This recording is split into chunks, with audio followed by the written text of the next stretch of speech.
Hey guys, today's gonna be real weird, real weird. I had a little bit of a late start. I got some kind of tendonitis or something going on with my elbow. And that's like, in my opinion, one of 3 or 4 injuries you can get as a developer. That's actually an injury that will knock you out of work. I was contemplating last night because I was in so much pain. Just contemplating actually coming in, getting one of the guys in the other room that you can see right now are diligently working to basically be my mouse hand, and I would sit here and be like, okay, make a box. Okay, now you're gonna do that thing with the box and move it to the side and just be that guy. But luckily, I think that pain is kind of going away. It's workable right now, so I think we're good to go.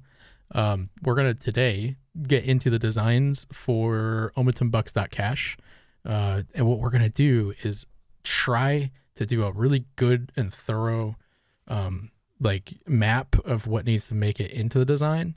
And once we have that map, we'll go into the actual, laying it out, visualizing it. And I don't know which way we're going to go. We have 2 options when we get to design. We could do it in Illustrator. But this isn't a design that really requires a lot of flair. It's not a landing page. It's not something that we're gonna take and say, okay, how in the world do we stick this element in and make it look really pretty? It's not that. This is totally a functional design run, just to get the buttons in and kind of get an idea of how it's gonna end up making its way off into a front end. So we could do it in Illustrator, or we could skip that step and just jump into HTML and CSS and just sort of treat it like, okay, we know what we have to do. Let's just code the dang thing and skip a step. So I guess to get into it, let's look at what we wanted the dashboard to do. We have all these plans left over from the last time I streamed. Unfortunately, I've spent about, a grand total of 20 minutes thinking about what we're supposed to be doing here since the stream. So we'll try to pull from this enough guidance to create first of all, we're going to create something called a node map. And then from the node map, we'll go and see how in depth we want to get there, because we could be very basic about it and just say, okay, there's 5 pages or something we've identified. Okay, design it. Or we could go a little bit deeper and say, on those pages, these things need to happen. There might be global things that we want to keep track of. So basic, interesting, easy stuff. We are going to need a sign up page. So that means this will be, we'll need auth and all that stuff. And I think we should think about how the auth is going to work. But my general idea for it right now, I don't know if this is a smart idea or not, is to just say the only way you can sign up is if you have a Google account. That's it. That's the only freaking way you can sign up. That way we don't have emails, passwords resets. We don't care about any of that stuff. We'll be very clear that when you're signing up, use the account that you use when you're browsing, because that will help us associate this later when you have an extension installed. So that's going to be probably the first page we tackle. Then we have account settings, which who the hell knows what's going to be in the settings. Viewing points, converting points to tokens, how to get points, possibly something about the virtual wallet, a way to cash out tokens and redeem the points that you earn. I don't think this is enough to say, there we go, that's it. So I'm going to just crank a new artboard here. We'll make it a big boy. We'll make it like big boy like that. And we'll start working through what a node map looks like. I'll take notes. I guess we can start with notes and then move that over to something that looks a little bit better once we kind of got the hierarchy established. So you have the login page here, and that's going to be like a separate page, right? So anytime I draw a box around something, we're just going to say that is a page. That a box equals a view. It's something we have to design and stick in the app. From there, you'll have to auth. So that'll be something like OAuth from Google. That's probably inside of the page. I don't know. I've seen these go both ways. I've seen sometimes where it's inside the page and sometimes where you actually go to a second step, like Google here. Googly. Okay. Then once we get into that, it's dashboard. I'm just swinging from the hip here too. Oh my gosh. I really should just be typing things. So there's our dashboard. And that's a page. There's gonna be this landing page, and then off the landing page, there's gonna be several sub pages. I'm just trying to think what these would even be. Because we're at that step. We're not at the I know what this is gonna be step. We're at the exploration step. Well, I think the first thing, if I'm looking at the system, and I'm thinking, what am I going to integrate in that the user wants? So it's like stuff that we know needs to be displayed and plus stuff that we know the user wants. I think something where you could see like your history or earn history or something would probably be a pretty good starting point. That's history, the word. Oh, just made that word hictory. That'd probably be a pretty good starting point to say, like, that's, you do want like a ledger. How did they earn their points? How did they spend their points? Maybe a graph or something showing how points are being earned. That's something for sure. Northland, you asked what technology am I going to use for this? I am pretty sure we're going to be using Ruby on Rails as the application server.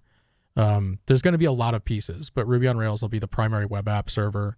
And I would like to try Vue out for this whole system here. I'd like to try it. I haven't used it before. So I think it makes sense to kind of give it a shot and kind of get another web technology under my belt there. But the entire stack is very complicated. There's a web application server. There's a browser extension.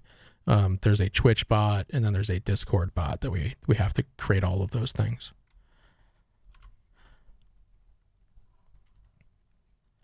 All right, so if I can see my history, I think these aren't really going to be in order, right? These aren't going to be like, indicating what level they come in the design. They might, but we're just trying to get our brain mapped out here. I think the other thing would be like, one of the guys watching had this good idea of like how to earn. And we'll just use that as a name for now, but it could be sort of like, if you want to earn these points, let's show you opportunities to earn them so you can take action and do whatever you need to do to earn them.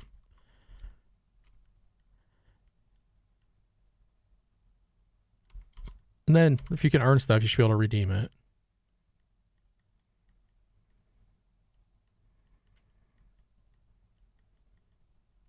That makes sense to me. And if you can do all that, was there anything that's like not really a menu item, but it's got to be in there on its own page? Probably something like settings. I just don't know what we're going to stick into the settings yet. But it's always, in my opinion, a little smart too. Whoa. Oh boy. Let's not do that. It's always a little bit smart to kind of plan to have a place for that. Northland, you asked when will I start coding on this stream? It's possible. I think we might do the design run in code. So I'm doing the planning for design right now. And I think it's definitely possible that I come back in and do, like a little, okay, no, let's just do it in code. Let's just do an HTML, CSS instead of doing it inside of Illustrator. Because it's such a tiny kind of project, it almost makes sense just to jump that gun and get it all ready. Because I think once we even get to that point, when I do the final of this and I make it all dynamic, it's going to have to go into Vue. And if it goes into Vue, I think I have to re-chop everything anyways. And then sort of build from the templates. So I could do some HTML, CSS coding today, possibly.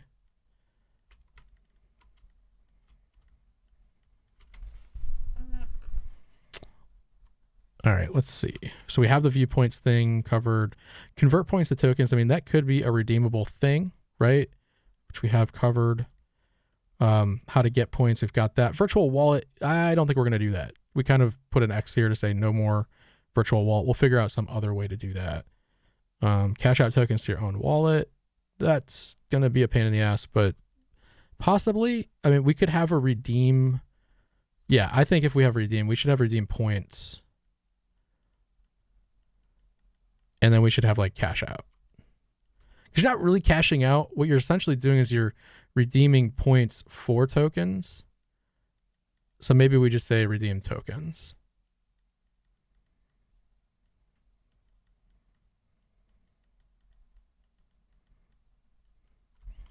Imagine if that's how you had to write things with mice.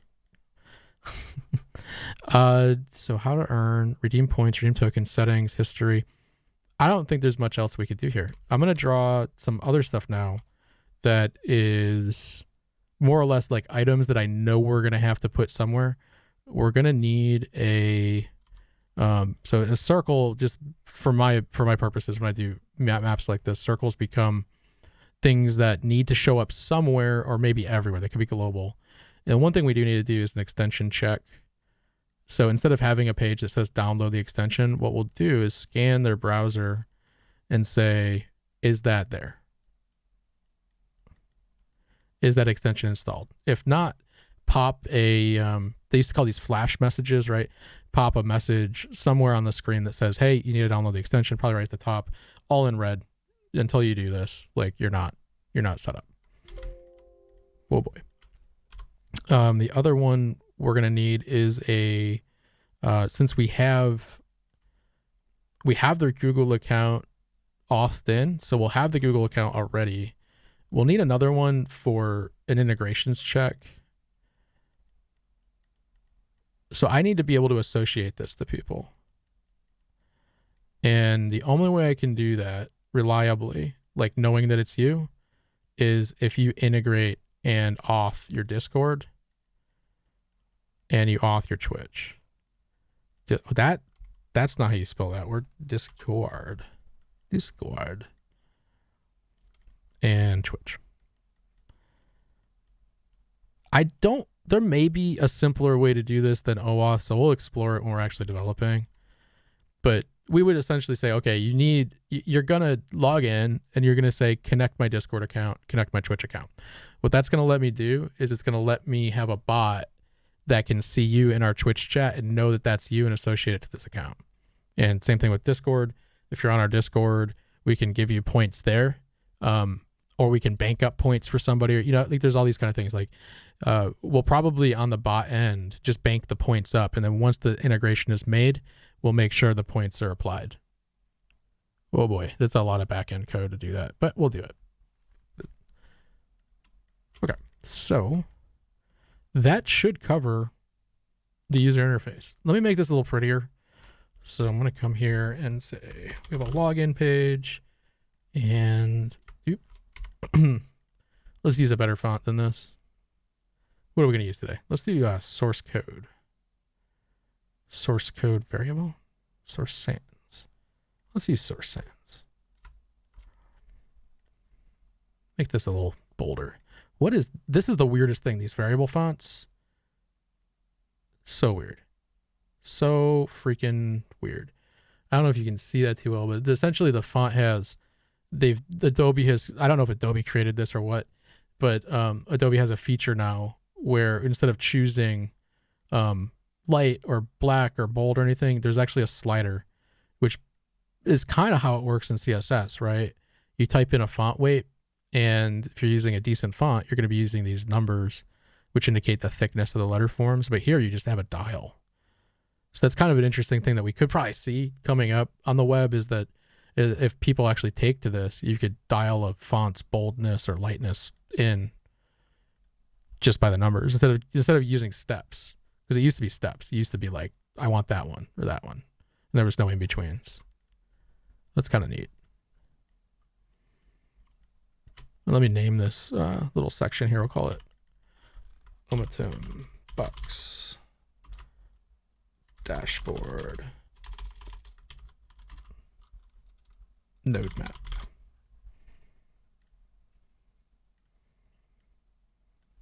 Let's move all this crap down.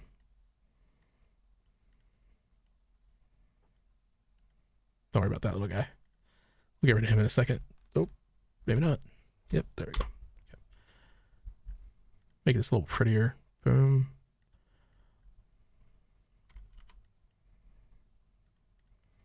I'm going to try to do this more as I do this, these projects with you guys. I'm going to try to make sort of like a pretty display of this.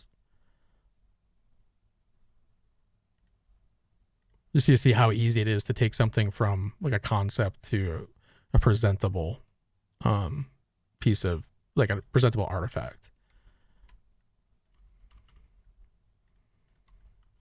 And we can be critical of each other and say how unpretty this is, but it will look prettier. Trust me on this. Okay. So we have our login, and again, we're just going to do a little box around this to say this is a page.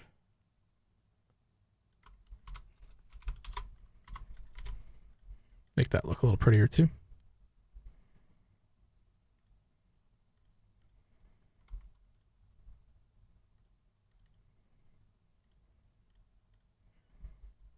This is about the height of prettiness that we're going to get today. What is going on with that? Okay, let me give myself a little bit of margin to work with. Really, at this point, I probably should resize this artboard because it's massive. But we're going to leave it alone. Where are the rulers? There we go. So I'm just going to draw some guidelines in. This will give me just a little place to stick everything. Line it all up nice and pretty. They say pretty, but we're really just going for better than this. Better than a hand-drawn sketch.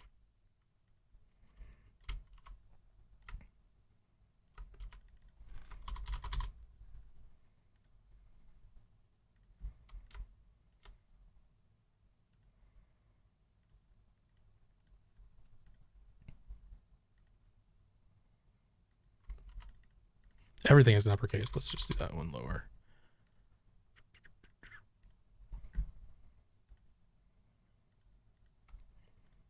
Okay. And we'll go back and color this once we're through it. Okay. So move this over. Login's going to happen. That's a separate sort of part of the app. And then into the dashboard right here. The dashboard's going to have some things in it. Like you could, I mean, there's a chance you just go, all this stuff is inside of it. Like just boom, done. Like it's all on one page. Could happen.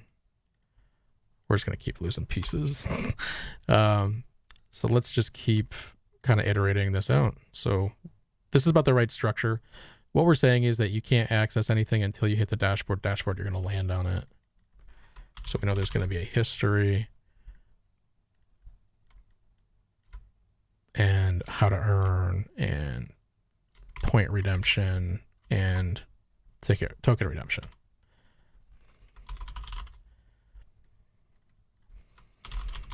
That's fine.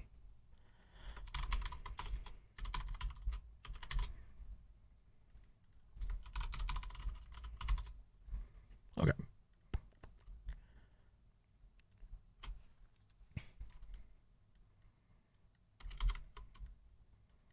Okay, so get rid of all this. We need settings as well.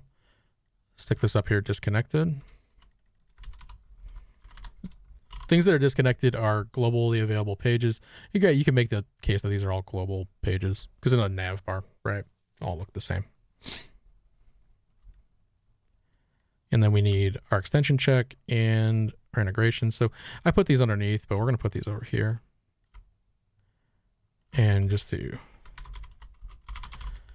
make this look a little cleaner, we'll round these guys out.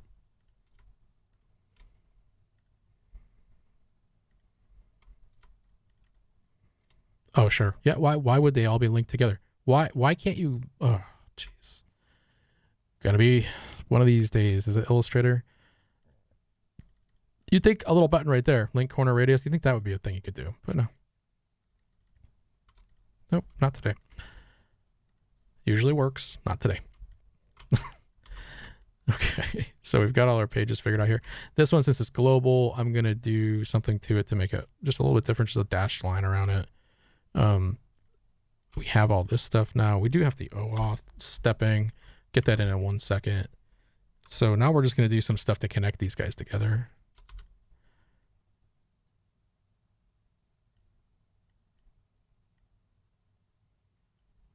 Just using the little pink guides or the auto guides. And it looks like we have GPU preview on. Yeah, we do. Okay. GPU preview is super inaccurate. Like, it's just not what you should be using. It takes shapes and just guesses. It'll like start putting weird stuff all over the place. All right. Got the little line connecting. Let's do a couple more. Boop, boop. Pull that out. Get the center point. There we go.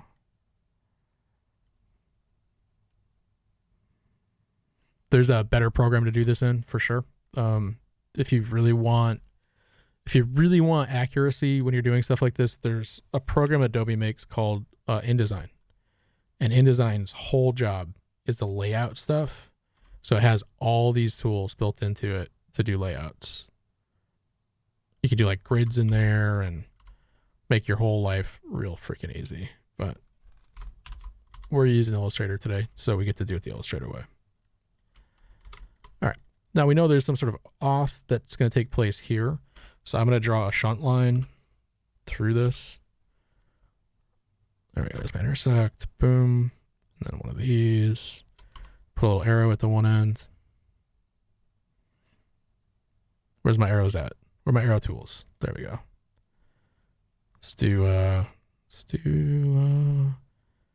Yeah, we'll do the fat arrow. Okay.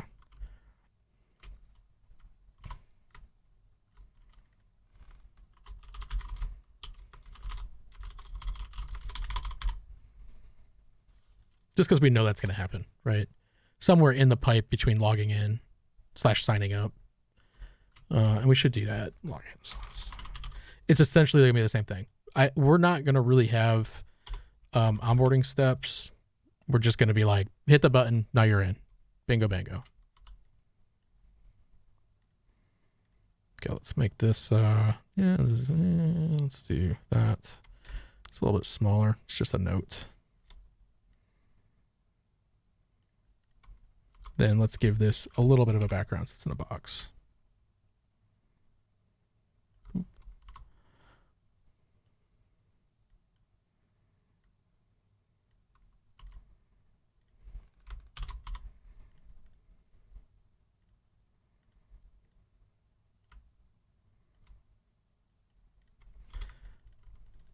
Oh, that just looks so bad.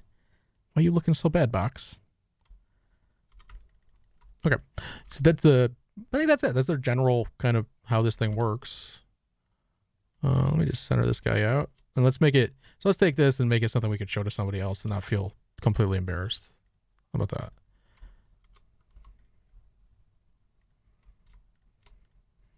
You know what the easy way to make this look good is? Dark mode, baby. Let's just make it dark mode. Take this, give it a little background here. And we'll go back and recolor this in a minute. And take that and give it another copy of that thing. Go back. Get back with that. Bring that forward. Let's make this like a nice, some nice kind of what's like a nice complicated color? What is our color scheme for OmatumBucks? It definitely is the dark mode. So then maybe we take this and light it up. Boop. Just like that. We'll take this guy, make it black. We'll just work it in from here. Yeah, maybe like that. Okay.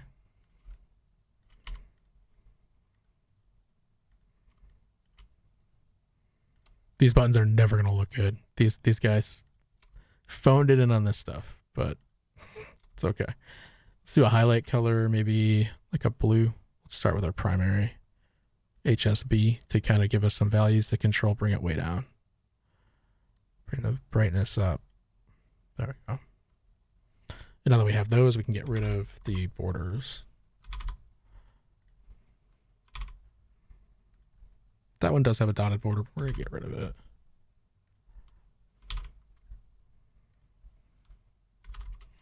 There's a way easier way to do what I'm doing. Okay. Borders, gonzo. Let's get these lines and make them, we'll try white. Yeah, maybe like a gray white. This guy, since it's an important thing, let's make that magenta. Let's take this thing and match that color there. It's very basic. Oof.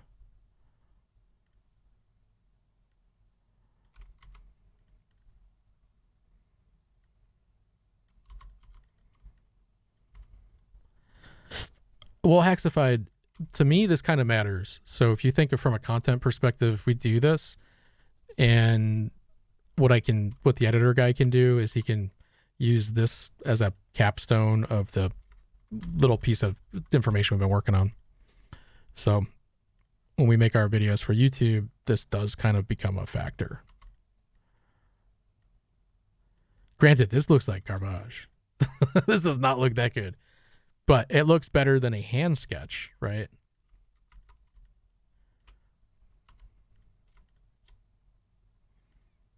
It does look better than the hand sketch. Let's just agree with that.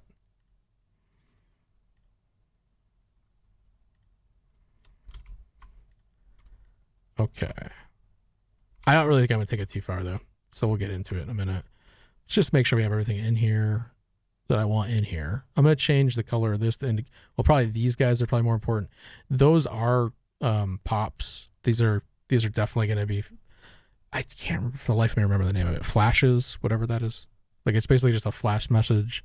We'll check to see if this stuff is on the user. If it's not, flash this message.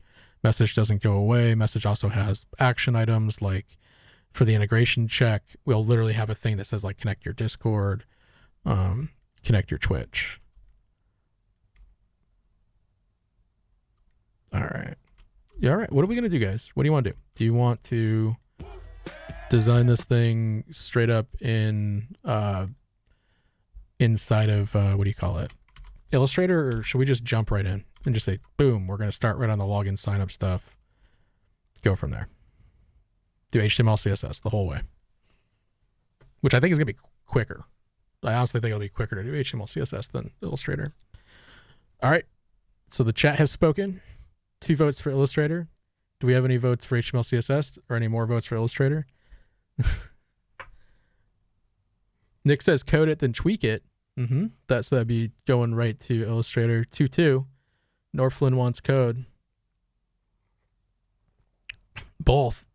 We can't do both. We're gonna do both. Okay, hold on. We're gonna do both. Obviously, we're gonna do Illustrator first. If we do Illustrator, it goes Illustrator first. Then we're gonna HTML CSS. We're not just gonna take this and be like, let me just save a PNG out. That's the website. Done. We're just image map the whole thing. You just click. That would be intense though if you did do that. If you're just like, you just fucking phoned it in so hard that, like, I gotta say this again because I got a swear word in there. But if you just phoned it in so hard that you were like, forget it, I'm just taking this, I'm gonna make this a PNG, and then we're gonna identify areas of the PNG that are clickable. You just click, whatever. That's how my app works.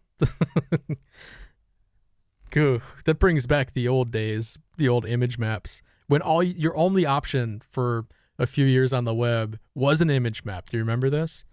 And you just didn't, there wasn't, the concept of slicing didn't work because the only way you could get the slices to work was with tables. And there was a period where I think you couldn't really get the tables to get tight.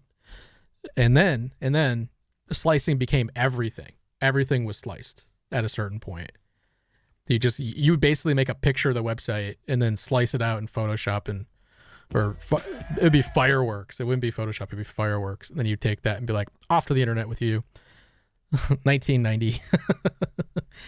Yeah, I imagine most of us have websites that are out there like that or have made stuff like that because you couldn't really avoid it. You were so stuck inside of that world. That was the best way you could do it. Dude, I've seen some crazy stuff. I'm sure you guys have too. Do you remember when the only way you could get fonts other than like Arial in Georgia into a system was using something called Frickle, what is it? Flash replacement of text. Frot? It had it has a different word. You would essentially embed the fonts inside of Flash, and then embed the Flash files into the website where you wanted the headers and stuff like that. And then you could send text to those headers dynamically. So you could do a dynamic update of text so you didn't have to crank new images out. Because it used to be if you wanted a nice font on a website, boy howdy, you're either doing images or nothing. There was even Cipher. Yeah. Scalable or something Ingram Flash replacement, right? Yeah, Cipher was the name of it. Unreal that was the thing. It's unreal that we did that for a long time. We did it for a long time, man. That was the way. Because I've always been a designer sort of first and a developer second. So I will almost always try to push a design when it makes sense to. And to be completely honest, pushing a design 10 years ago was literally just putting in better fonts. That's it. That would be a big enough, you just wrote yourself a big enough check to try to cash, you know? Okay, so did we have a consensus on the vote yet? Are we doing Illustrator? Can I run a poll? Is that a thing? Poll? Hold on. Ooh, I do. Open a setup menu to create a poll. Boom. Give it. Question. Straight to HTML, CSS, or Illustrator. Responses. Illustrator. Okay. And if you guys want to vote more, you can. It's going to cost you $10. $10, and you can vote as many times as you want to. Please don't do that. It'll make me feel like crap. But I just think it's funny that that's a thing. Start the poll. All right, boys. Let's get these answers. Got 1 minute to submit. Yeah, you know what my new bane is, Nick? It's not web safe colors. It's what are these things called? The gamuts. Gamuts are my new thing. Like, I just hate it. I remember going through all this crap when I used to work in print, where obviously if you try to print like an RGB color in CMYK, it doesn't work. You'll lose something. But what kills me is the gamuts that exist now inside of just things like making videos. Like, I record these things. You guys are seeing colors here on my screen, right? You do not see the same colors I see. These are all muted on your side. On my side, they look vibrant and bright and beautiful. But then when I see the output video, they all get crunched down because like Twitch doesn't take full RGB. They take like a compressed color space. Oh boy, we got the results of the poll. Sorry guys, we're going right to HTML and CSS. The tribe has spoken. Okay. Welp. This is gonna be interesting. So normally I would not have given this option, but this is such a simple thing that the option was presented, and now we have to live with it. Sublime Text 3. Get this open, because now we're coding. We're going to look at all these monitors we're gonna have to start using. Let me make a new. I gotta set the whole project up. Let's see. I haven't even made a web project on this computer yet, so this will be fun. Omatum stuff, maybe? Projects, maybe? Omatum. Yeah, there we go. Do projects.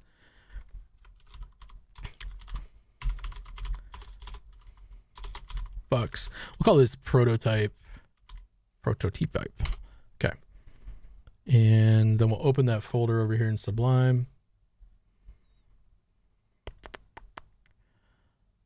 Oh boy. Do that. Okay. Close this one. Move this guy over. I don't know if we'll need this other monitor, but this should be fun. Okay, so in here, let's just get started with a basic stack here. We might want to do this in PHP just for includes, but we'll cross that bridge when we get to it. Let me save this. Why would it say why Sublime? Why would you think I want this file to be created over here inside of your folder? You dummy. Let's move that over to Omatum prototype here. Just start the index.html. Index.html. Let's do a little hello world. Okay, and then let's make some of our folders that we're going to need. I'm actually going to open the Explorer up and then move that over here. So what are we probably going to need in this? Well, at the bare minimum, we'll need CSS. Maybe we can get away with no JavaScript since this is sort of a prototype.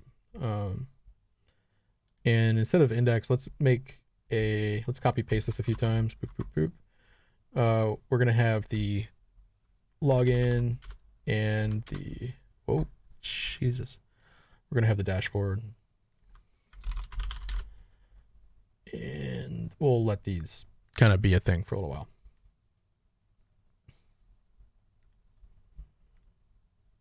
Okay, CSS, we're going to need a reset sheet in there. We're going to use SCSS just to be fancy pantsies. And then we'll do a core CSS file where most of our stuff's just going to go into the core one. You know? And now we need to process both of these. Let me get Eric Meyer's reset in. You're watching me build a project in like 2 seconds here. Was not expecting this. Meyer reset. Okay. Just bear with me. I don't even look at this. I should probably look at that. What's the point? Okay, let's close that. No, don't save that. And let's get our workspace set up a little bit better here. Now you guys tell me. I'm going to make the font bigger. Let me open this up. How is that size? Is that good? Is that too big? Is that too small? Can you read all this stuff? No problem. That's small. This is small. Oh boy.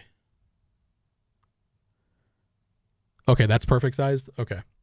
So let's try to commit this to memory. 35 lines of code-ish in here is the right size. I'm going to see if I can like just put some notes or something in my settings. Where would that be? 10, no. So 16 is going to be the right size for us. Okay.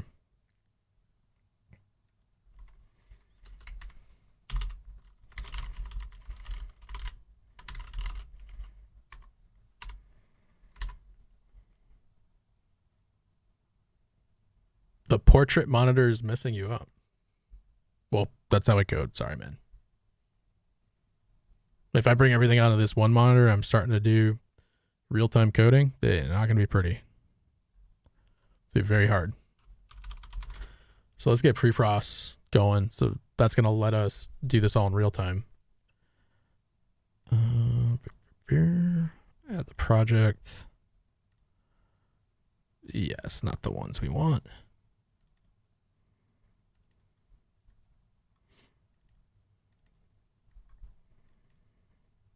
Do that. Let's make sure it's going to do our CSS checks. Boom. There we go. We got our reset CSS file right there. Save that one. Got a core CSS. Okay, we'll delete these because now we're going to make a append file. No, delete it. Okay. Top of the core file. I cannot remember how to do this. Then pre-pros. Pre-pros.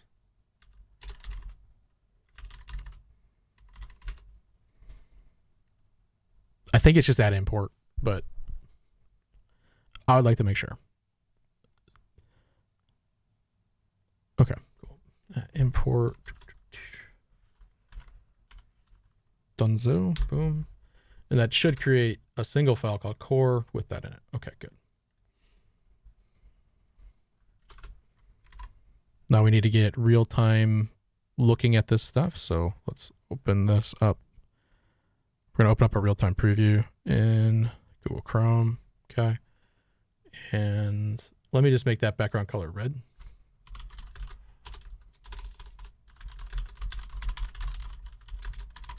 Boom. Didn't get it. Oh, of course it didn't. Let's make this an actual HTML file. Nope. Nope. What is the thing in Emmet to do that? To give yourself the whole... let's type it in. There's a command in Emmet you can run that just smashes out your whole framework. I forgot it.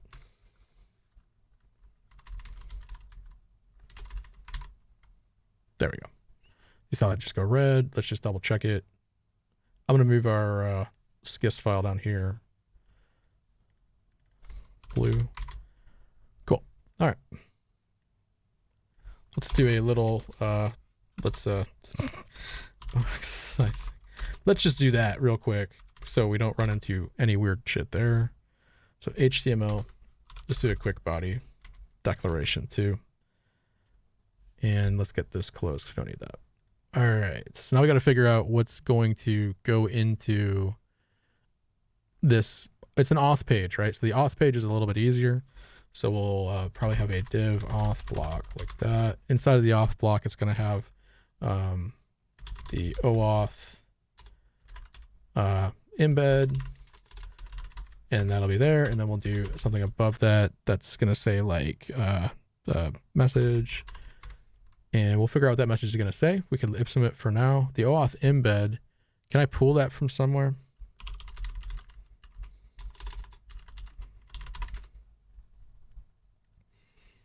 Like, I wonder, do I need to ask it? Do I have to have an API key yet? Or can I just say, oh, here it is, and it's going to be like broken?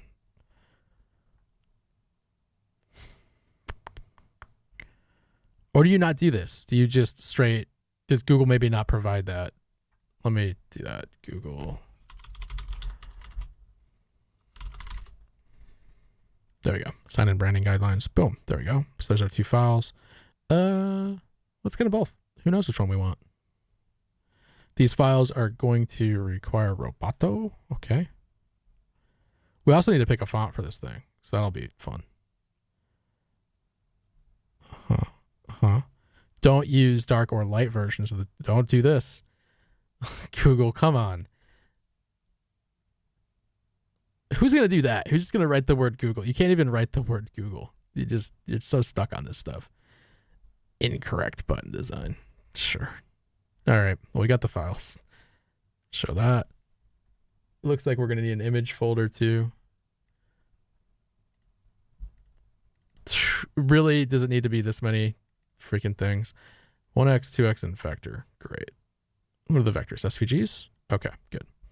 So I think that's a lot of stuff, but I think we're fine. Why does this all say iOS on it? That's concerning. Why does this say iOS? It's Web 2x. Yeah, okay. Great. Is that what we get over here too? Yeah, okay. Let's use SVG. So we can control the size a little bit better. Over here, make an image folder. We'll dump them all in for now.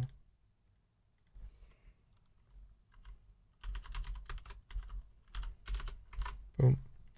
And we'll figure out what the hell we're going to be using. Nick, I tried the HTML tab. It didn't work. Thanks though. I think I'm missing something. Because I did bang HTML tab, and it's just like, that's what you wanted, right? You just wanted that tag.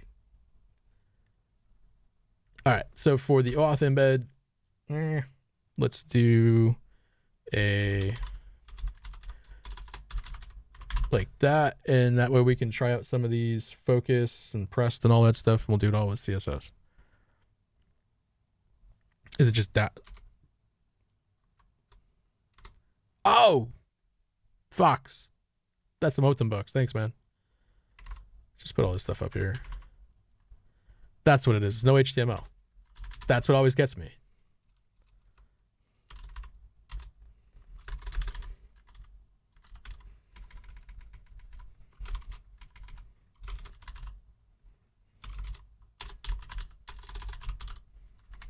Okay. Do that so the browser knows we are using HTML. And it's English HTML. All right. Well, this should be fun. Let's do that auth block. So let's just start with the button inside of it.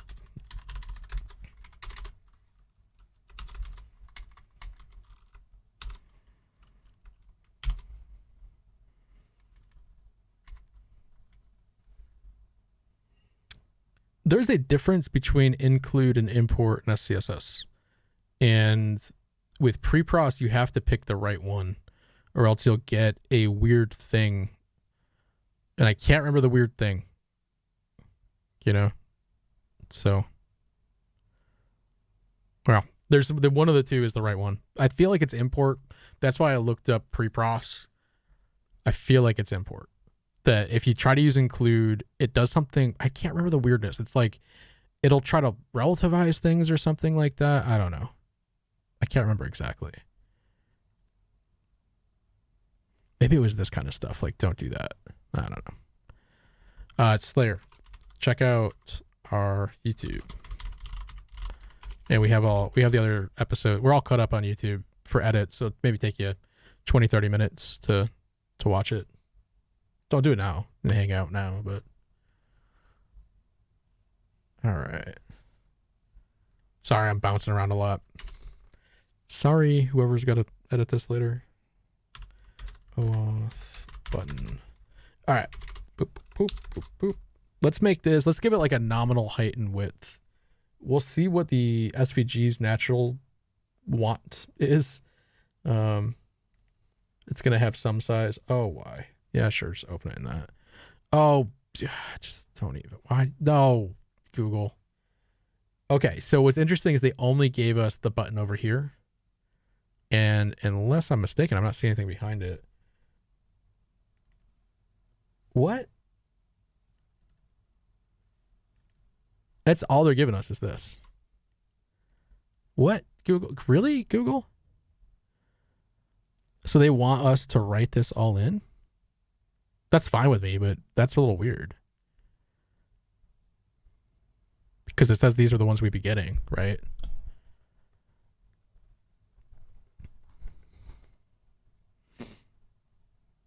Yes, Nick, that's what it is. You use include inside of an existing cascade, right? And use import at the top.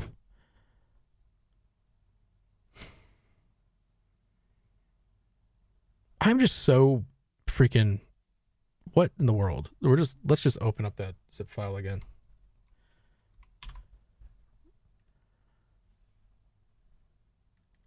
Why would you only give me the little button in the side? Is it okay, WinRAR? Not today. Not today. We're not buying you today. Sign in button. So go web 2x. Let me just open one of these up. Huh. So we could use images. Sorry, this stuff is just jumping all over the place. Because for some reason, I mean, I figured the SVGs would be fine. But I figured wrong. It's just the corner part of them. So why don't we use these? And we'll dump them all in here. Blop. Okay. Close this.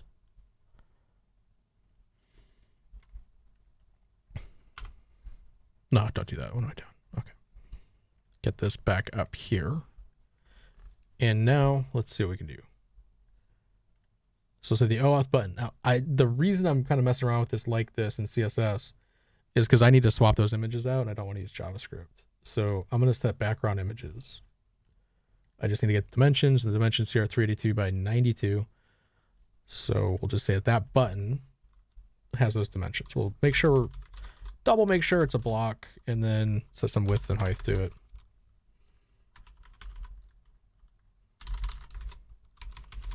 Oh, well, I love the day when you can actually set width and height in one freaking setting. That would be amazing. And we're going to give it a background color just to see it's there. You should see a little box show up there. Perfect. Those are too big. So we're going to do half of that. Oh boy. What's half of 92 is what, 46. And then half of 382 is, who knows, 191? 191? No. 141. No, that's not it. Oh, it's gonna be one of those days when the math in your head doesn't work.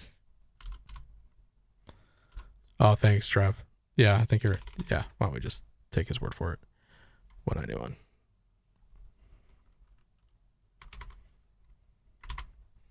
All right, so now we've shrunk that down a little bit. We're gonna have to do the same thing with the background image, but Yeah, we'll figure it out. So we'll say, we'll give it another and, because now we're going to build the stack here. That's going to have a cursor pointer, right?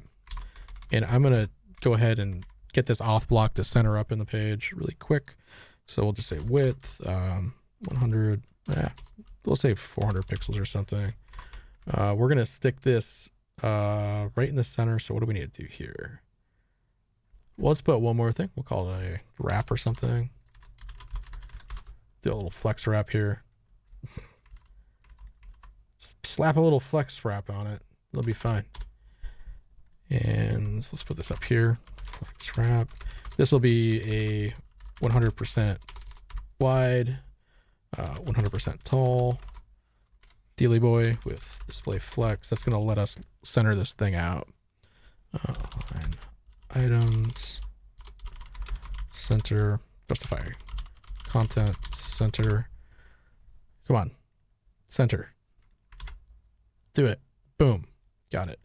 Now the heights, I think because they're not set, it's not going to want to center vertically. Let's see. I think we're missing height on something. So let's do height 100% here and height 100% here. Boom. Centered. So if things are missing heights, they won't center vertically because it doesn't know what to do. It just literally doesn't. It's like, I want to center, but you have to set height of 100% somewhere or another to pull that off.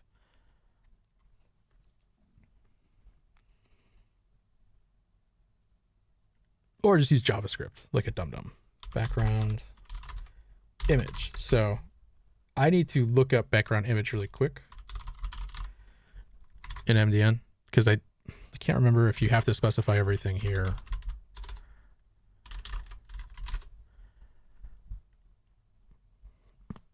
Yeah, I think this is the URL.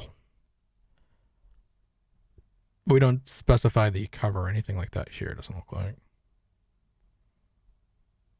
Okay.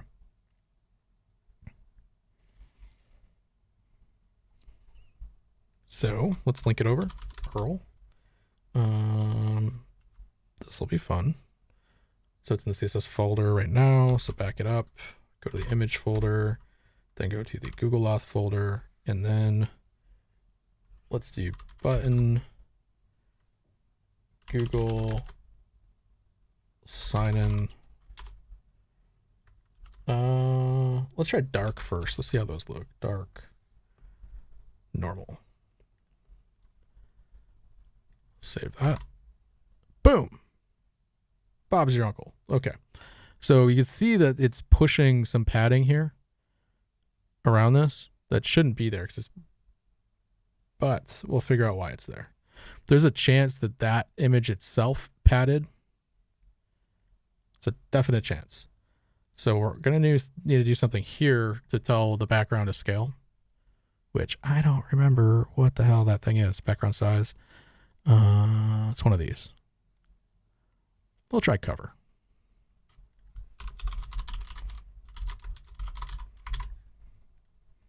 Boom. There we go. But again, it's the sizing's a little wrong. So I can't tell. I would imagine I can open up the image really quick. Why don't we do that just to, so we're not being crazy people. Just open that up in Photoshop. What is this picture? Adobe. This is the stuff you should be doing with Photoshop, FYI. This is the stuff, not web design, not logos. This crazy underwater scene here. What in the world did I just, what is this thing? What did I just open up here? Let's try that one. So yeah, the image does have built-in padding. Thanks, Google. That's what we all want. We just want the built-in padding. So we can never control that. Thank you. Whoever made that decision, not very happy with you right now. Just going to point that right out. Not happy at all. There we go. There's our little button. You can see they even put like a little drop shadow on it, which I guess is part of it. Maybe that's why it's padded out. Let's get that little drop shadow. So now let's do a couple more things. We know that we can do some pseudo classing on this, right? So we have a pressed, a disabled, a focus. So we have 3 states. Disabled we're probably never going to use, but we could do that. Disabled. Maybe we would do like this.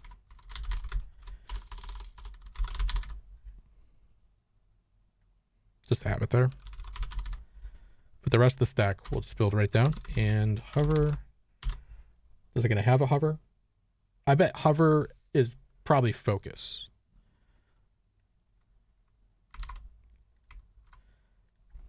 We'll just double that one up.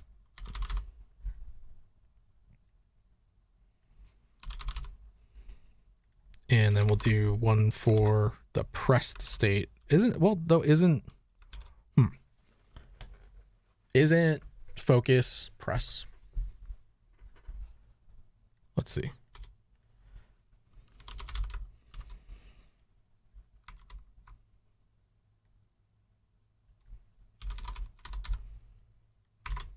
Let's see. There's, oh, that looks beautiful. Jeez, guys. No, active is pressed. So we do hover and focus. Yeah, it looks good. Looks good. Google. That's fine. Yes, Dravlo, thank you. So Slayer, you had asked, when I set up Docker, was that the only virtualization manager you were using? Yes. Yep.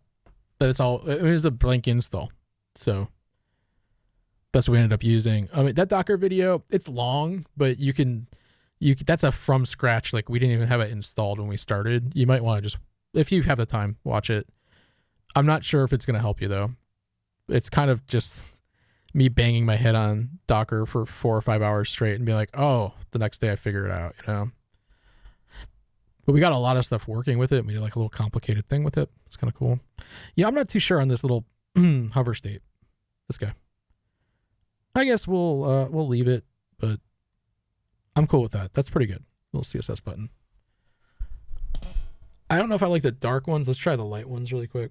So we'll just replace these.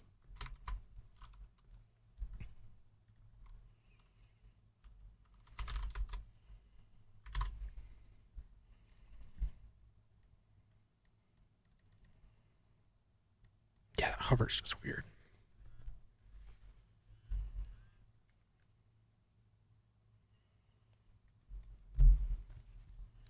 Sure, that looks fine. Let's do that with, let's start dialing in the rest of the design here. So I think for the background, we'll use like a darker color. See that? Oh yeah, there we go. And then let's make this OAuth block be brighter than that.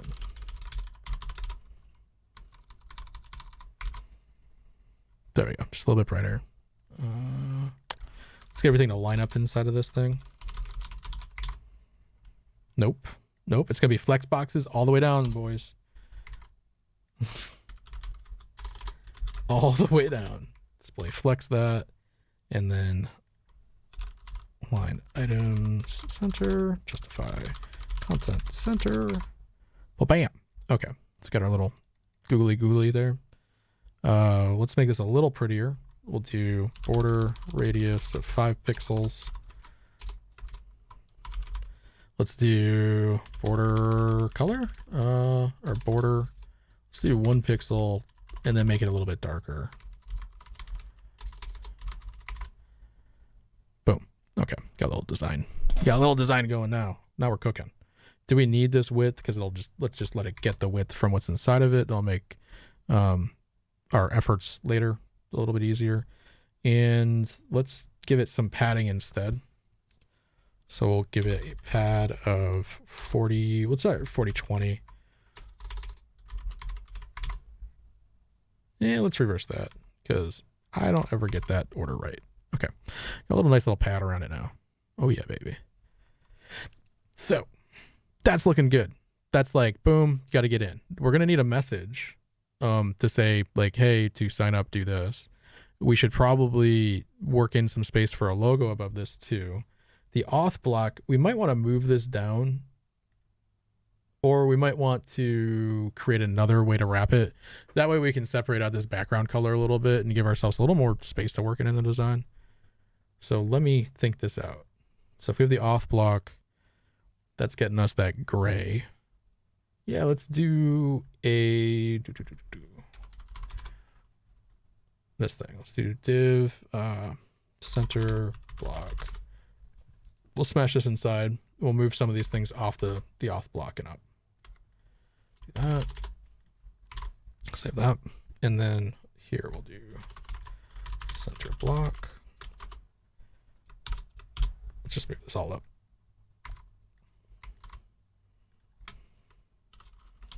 We got a little more space for activity. It should look exactly the same. Totally does. But now we can make, we have the auth block. We can also have a branding block, right? We're definitely going to want the logo on this thing. So let's do logo. Let's save out our crazy OmatumBucks logo. Where is that thing? Oh no, where did it go? It's not on my recently opened things. That's scary. Anywhere. Is it anywhere in here? Omatum Studios, OmatumBucks. Uh-oh. Uh-oh. Where could this have gone? Omatum Studios, Omatum stuff. Ah ha ha. We've recovered it. Let's use this crazy town one right here. And it doesn't look great right now, but it's in Illustrator, so we can do this. We can say give us a big version of that. And we'll scale it down. Or not, you know, just there we go. Boop. Let's make sure we have a good aliasing on that. Yeah, that'll work. We're gonna go with PNG because I'm not animating anything. Oh, what did I save? Where the hell did I just save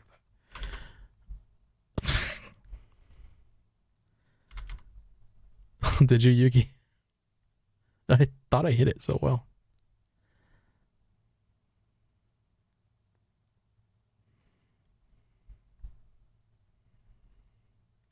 Who still saves pornography to their desktop? For real. Who's doing that? Who is saving that stuff? It's like, are you just waiting? You're like, maybe, oh, geez, I better hold on to this stuff just in case the internet goes away. Oh, for real.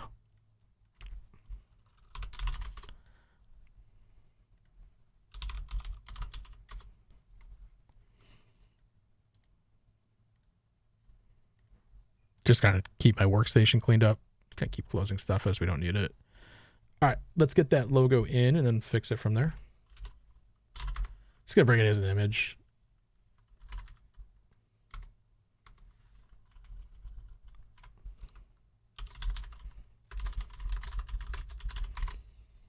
Looks fantastic. Perfect. Ship it out.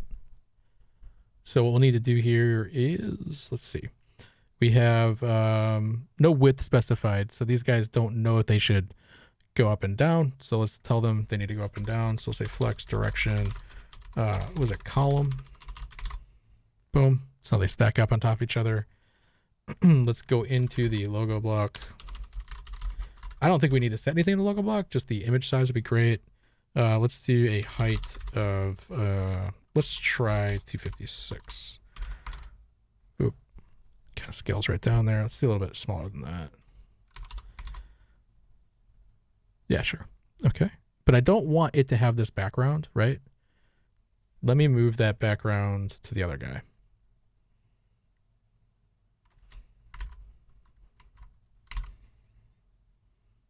That didn't work. It just went away.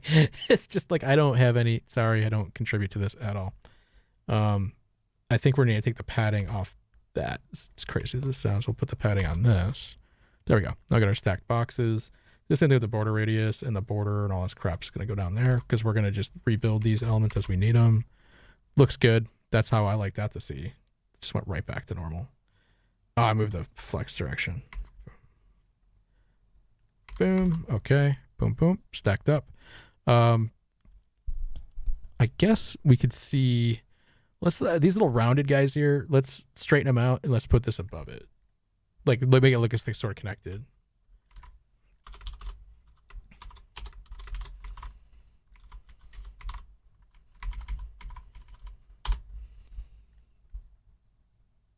So that means we're gonna have to jam in border radius a really weird way. Border top. Oh, this is the worst. Left. I don't want to write this 4 times. I'll be glad with writing it 3 times. Radius. So we'll give it all 5 pixels, then we'll override it. In the top and the top left, the top right.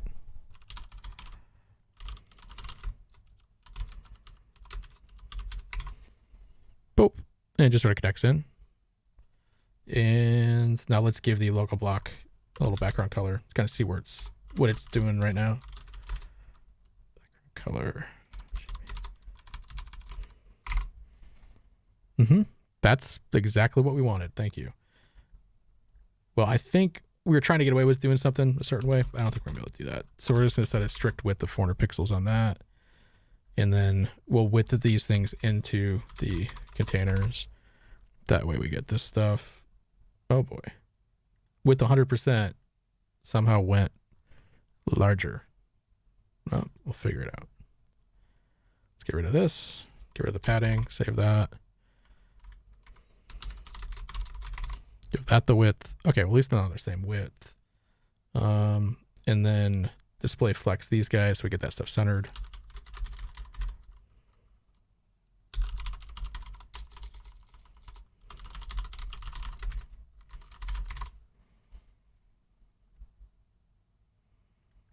Just nothing but flex all the way down.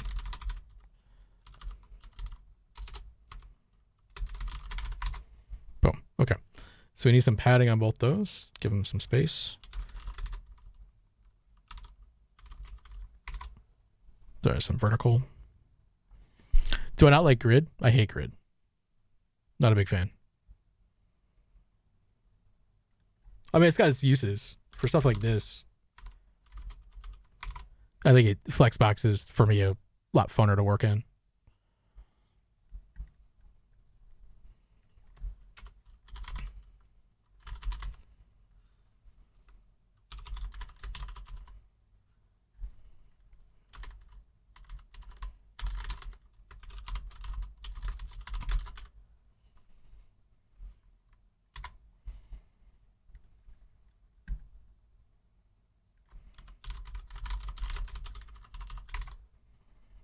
Oh boy. What just happened there?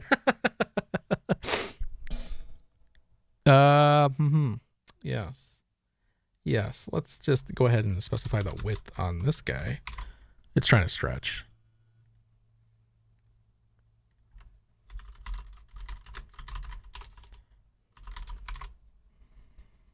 Okay, let's get a font for this little puppy and get these into place. Now, this little thing, I'm curious. Do we want to do a fancy pants thing?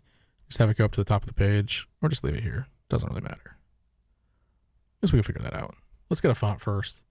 Google Fonts, I guess. I would love to use fonts that aren't Google fonts. I just don't care for them. I don't care for the pricing. Ah, look at this. They got the variable fonts. Wow. So that was the thing we saw in Illustrator earlier. That's amazing.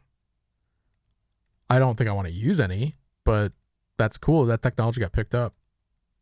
Somebody must have had a very influential talk at one of the conferences and got this all to get smashed in. All right, we want a sans serif. We don't care about it being display. Don't want handwriting. We don't want monospace. And can I be like, I want it to look pleasant. I want it for UI. There's certain fonts I hate. I hate Open Sans. I hate Lato. Montserrat can be fun. So we can find Source Sans. It's okay. For interfaces, it's pretty good because it's tight. Railway is probably the worst font, so don't ever use that one. Can we get a better background for this? Where's the thing where I can turn on the better? It's all, this is white. It's killing me. Maybe not. There used to be a thing you could click that would say, like, show this to me on black. Okay. See if anything just jumps out. I'm not a big fan of Open Sans, to be honest. I think it's very the kerning isn't great. The letter spacing isn't great.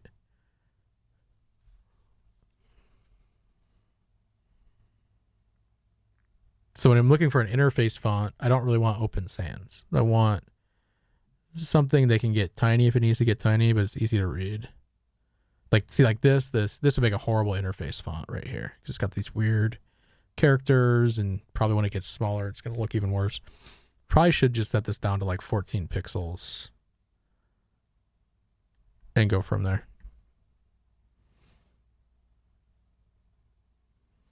Do I have to take into account that Windows and Mac have different font rendering? Maybe.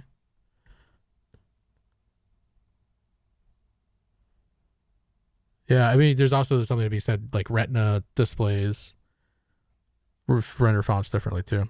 So a lot of times they'll upscale them and then push them down.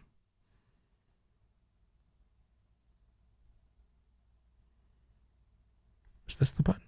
No.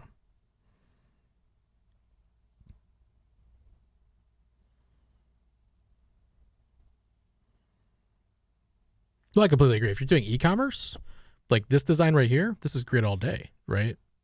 But well, I'm doing a simple couple things I need to line up. I'm not going to pull grid out and try to get my head wrapped around it just for a couple things that I don't even need Flexbox for, you know. Flex just makes things, in my opinion, like less guessy. You can do things quicker. You can adjust them quicker. But one of the things I really like about Flex is when I do a page, like a display page, like a landing page or something, in Flex, and I design it for the desktop, and then I push it from desktop to mobile with like 2 lines of CSS just by altering the Flex direction or something along those lines, you know. It's a beautiful thing to be able to do that.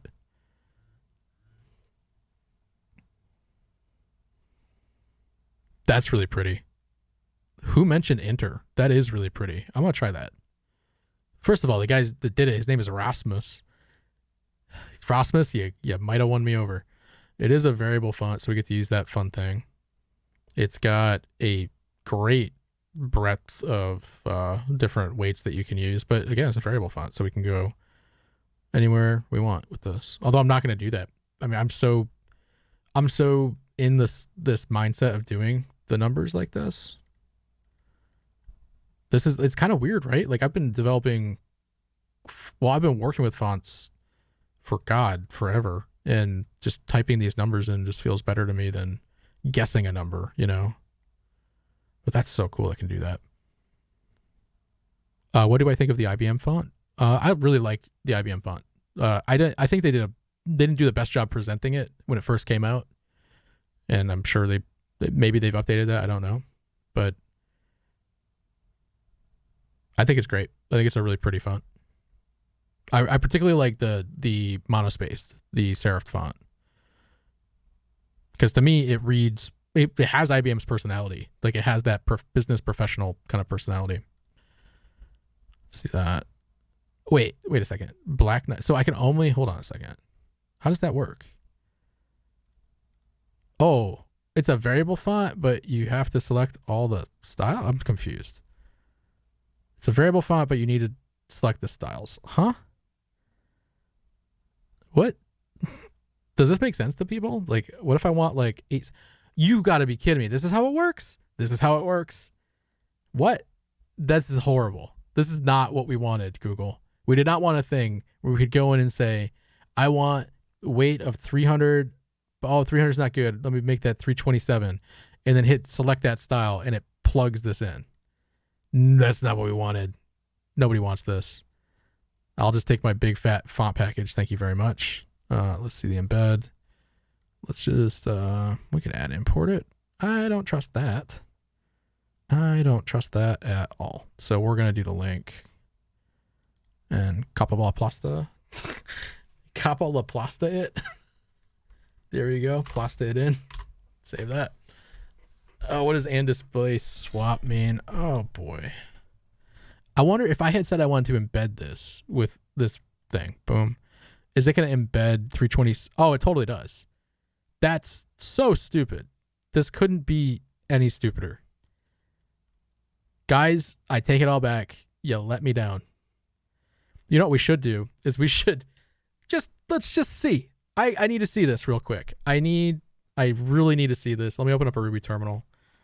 Ruby.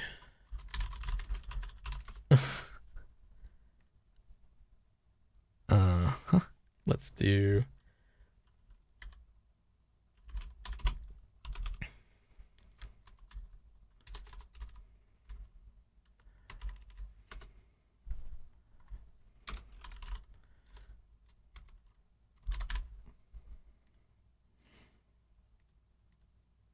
Oh, geez. I forget how to do this. Is it just that simple, Ruby? Nil. What is the thing? Get all numbers between two numbers, Ruby. We're gonna do this. We're totally gonna do it. Oh, is he gonna do the? Do you have to do like the actual range thing? Okay, so you just two dots. It's been a while. And I guess parens. Hopefully that gets us an array. Nope. Get out of here. How do I close this? Go. Parentheses are not necessary to define a range. What am I doing here then? Let's do it too.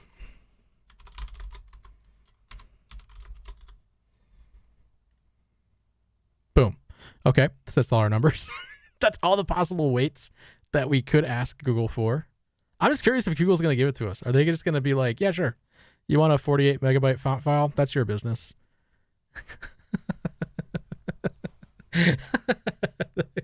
Like, come on.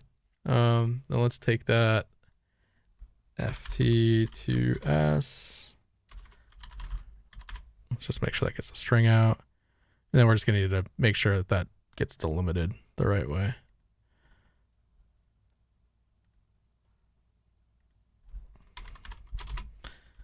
Oh, I think it's been a while since I used Ruby. What's the thing? Bang at the end. That does it to the variable. And if I method 2s 2 hash. What is the thing? Is it bang up front? Oh, Ruby. It's gonna take a little while, my friend.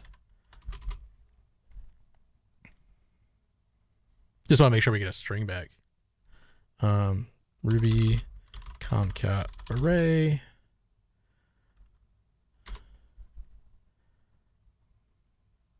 No, we don't want that. Array to string. Join. Wow. It's been a while. Server-side rendering. Yeah, let's do that. There we go. So just want values, join with that thing, and that should get us the whole shebang.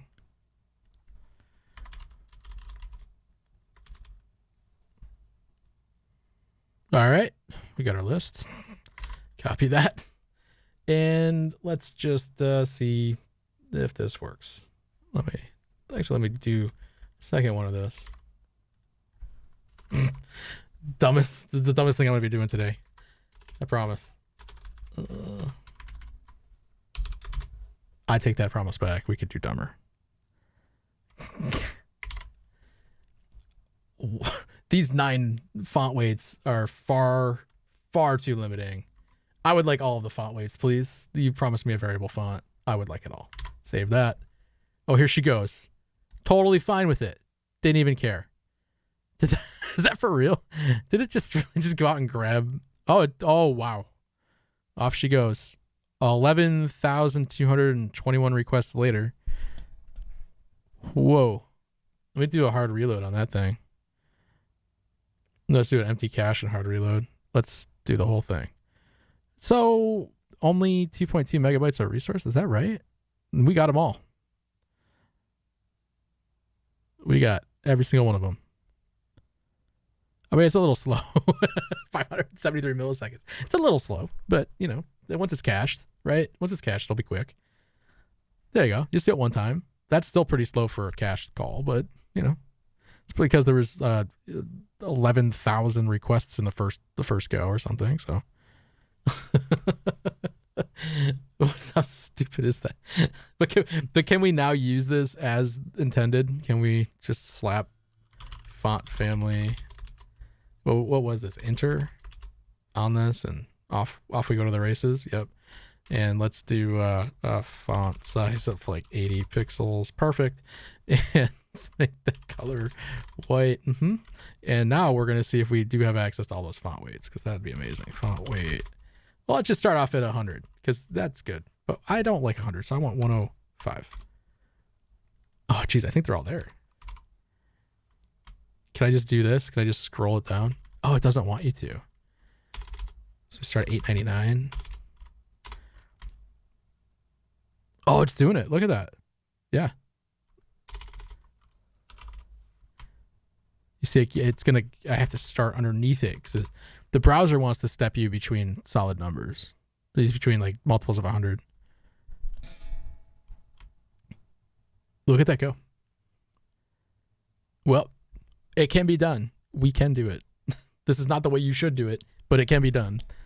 If you want variable fonts, apparently they're available for you at the low cost of 11,522 requests to Google. I don't know why there's that many either, because there's only 900 fonts here. Only 900. That's it. Oh, so stupid. All right, let's close this and let's save this and let it reload. There we go. Only adds 550 milliseconds to the call. That's it. Not like your user has anything else to do and wait for your website to show up. All right. Let's get these guys dialed in a little bit. So we're going to be using that font everywhere. So I'm just going to set it up on the HTML, font family, enter, and then we'll have enter back up into a sans serif. And I don't really want to set any colors, but we're going to be working on a dark background, so we'll just set the color of all the fonts to white. Yeah. So what should this say? Just probably like really big OmatumBucks, and then maybe login, sign up, all caps underneath that. And then maybe give this a little more room.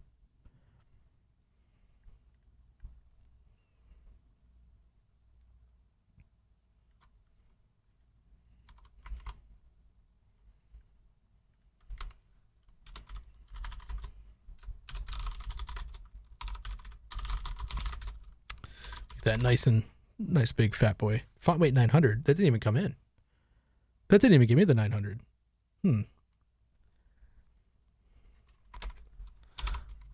Did we break it? Did Google say too many requests? Game over. Huh. That's really weird. So font weight 900 didn't connect this in.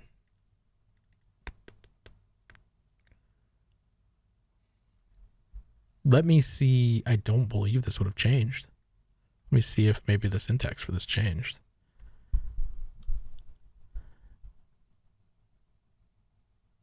Huh. Very possible we broke it. Let me do a refresh.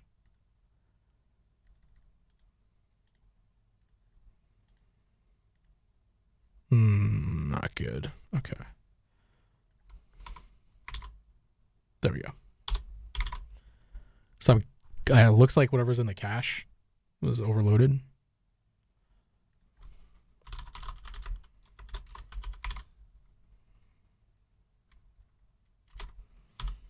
Do a little subtitle thing here. Let's just use some math and say that big, half the size of the other one. Make it uppercase. Space the letters a little bit.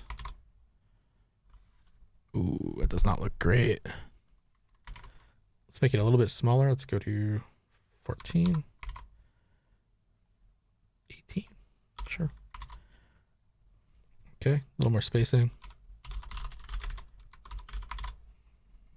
Sure, that looks legitimate. That looks like somewhere you should hit this button. Sure.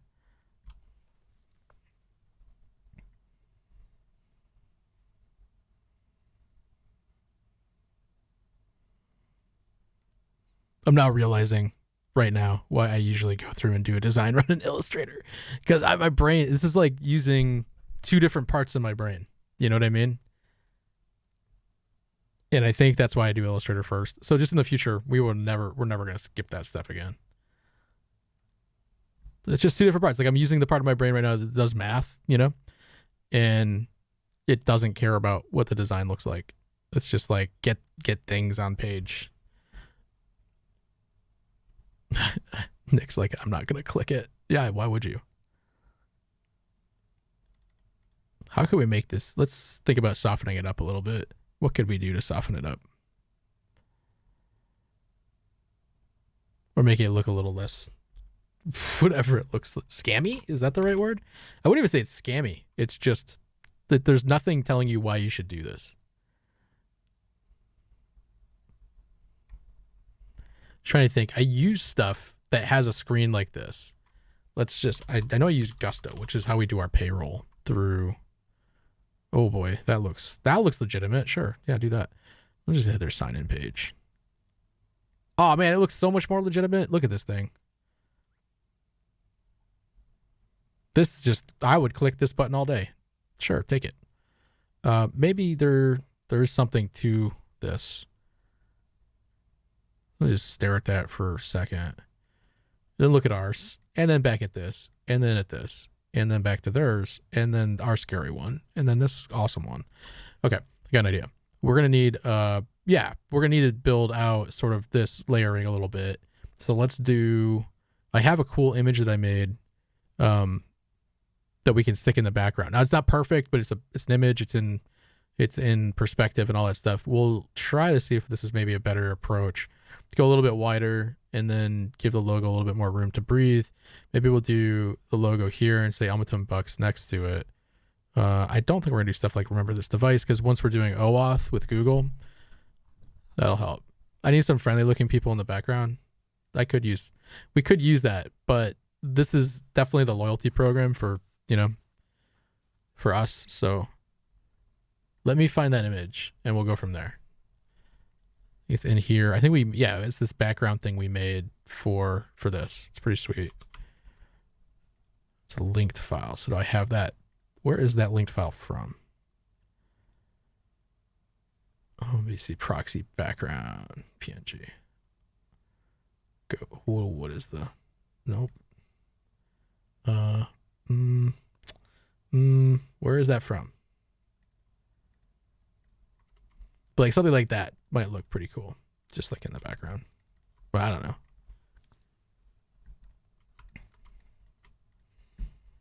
Let me see if I can find that image. I think it's probably massive.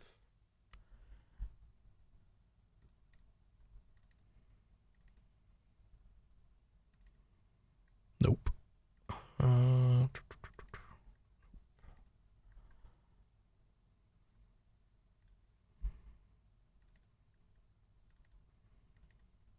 Nope. I don't know where that ended up.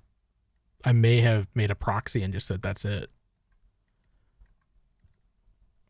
So I think we made it in Photoshop and then brought it in. Crap. Okay. Maybe I try relinking it? Yeah, whatever it was in this folder, it looks like, and then it's no longer in that folder. Okay, well, what I can try to do is we'll copy this. We'll make a new artboard, paste it.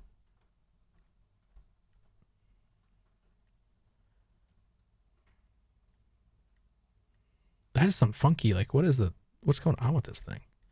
You see that like crop border is all weird? It's not cropped. Let's try embedding it and go from there. That's really weird though. You see how it's a little bit off.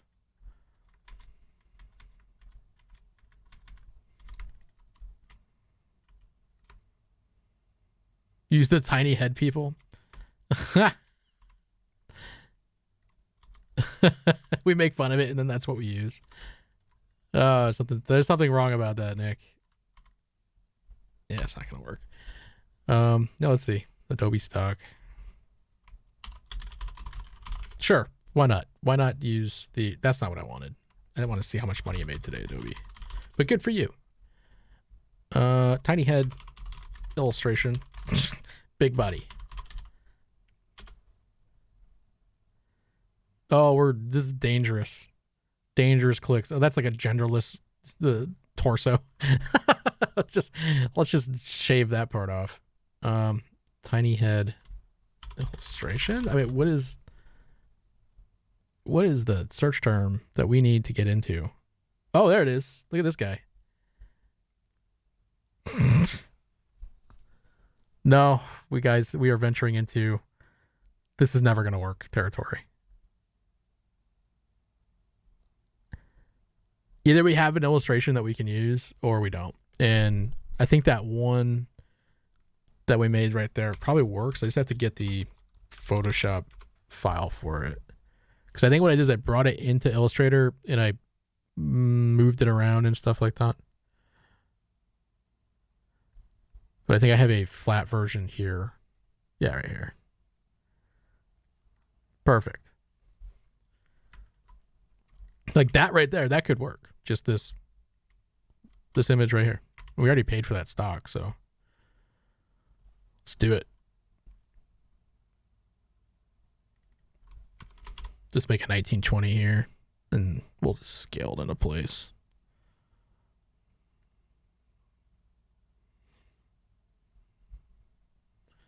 What file saving dialog is this, Photoshop? Yeah, this doesn't look like anything else. This is a unique, like, legacy file saving dialog. They like coded it themselves 30 years ago. Tim Adobe. This is he got a patent on it. It just makes finding stuff impossible. Come on. Image. This will be brand, and then we'll say background.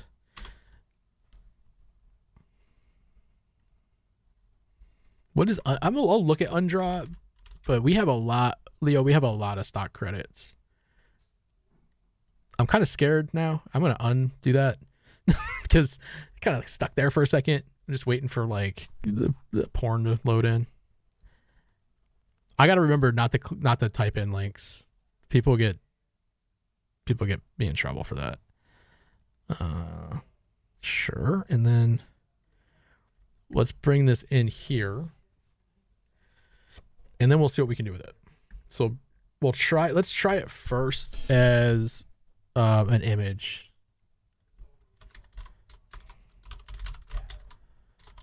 And we'll the reason I want to do this is so I can apply some effects to it, which I can probably apply if it's not, but we'll just start with this. Yeah, screw that. Boom. Oh, that looks great.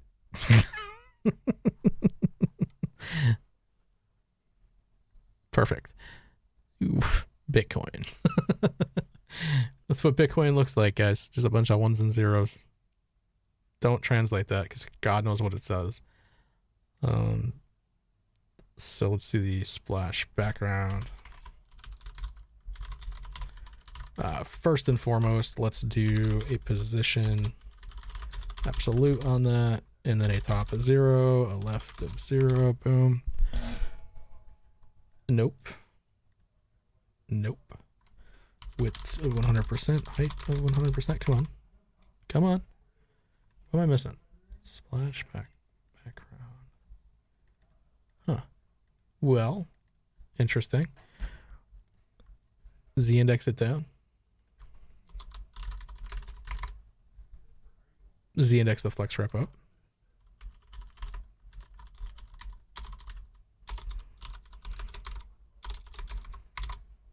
Boom. Okay. Well, that doesn't look great. So we need to do a couple things to get that not caring that there's overflow.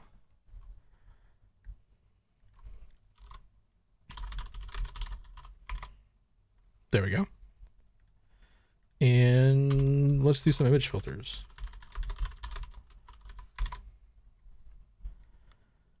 That's better than nothing, right? Just a little little image blur like that. I don't know if it made our site look any less scammy, but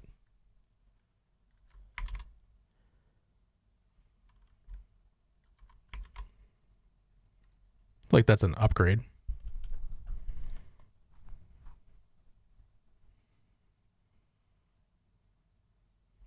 Gusto, we're stealing everything. we're taking it all. We could invert that too to get that light feeling. Let me try and invert on that. I don't know if that's a thing. I'm just gonna type it and hope. MDN.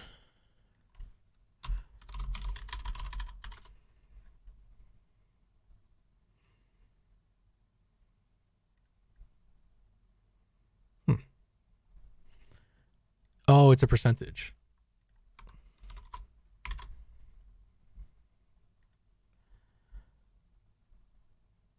That looks a little less freaky, I guess.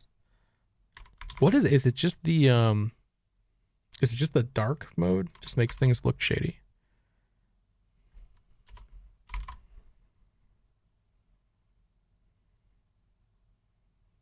I don't know. Let's build it. Let's build it forward from this.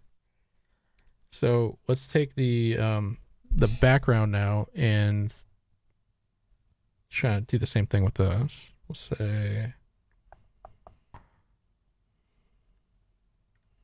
start with the logo and let's just make it white. Okay, so I'm gonna need another image of this where it's not black.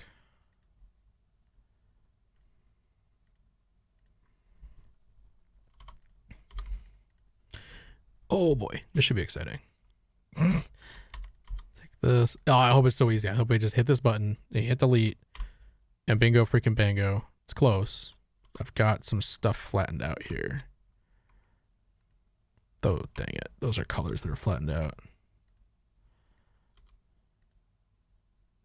So I need these guys to move into the white version.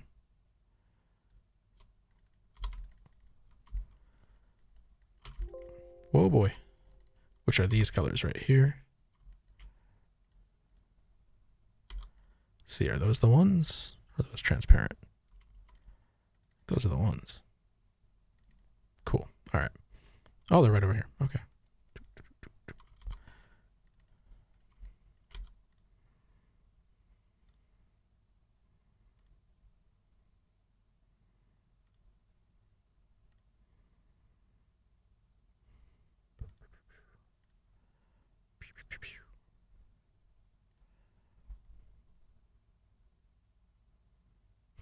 Which one is it? This one or this one? Probably that guy. And that guy. Okay. Looks a little too light. Let me just see. Oh, it's because these guys are stacked. So I'm going to just do a little bit of tweaking to this.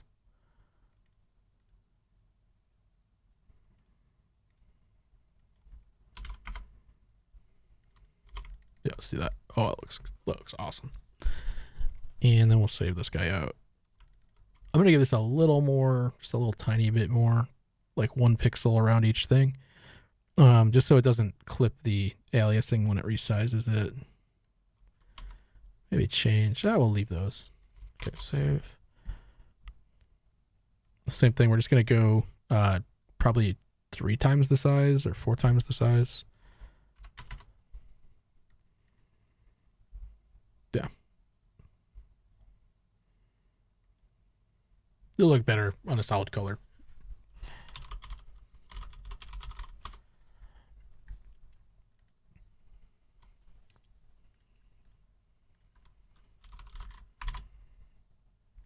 Or not, you know. It could just look weird. That's also a possibility that just kind of made itself come true.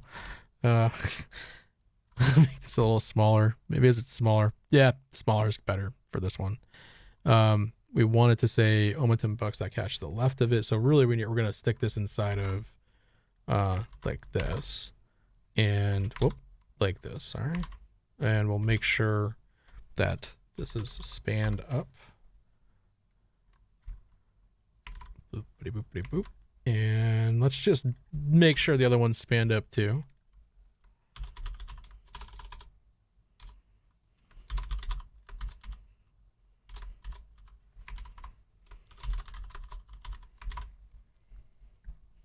And it's all white font, so that's never going to show up.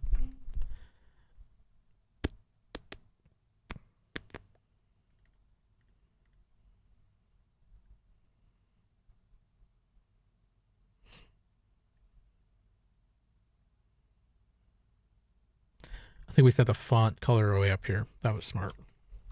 So I don't like doing that. I do it every so often. It always bites me.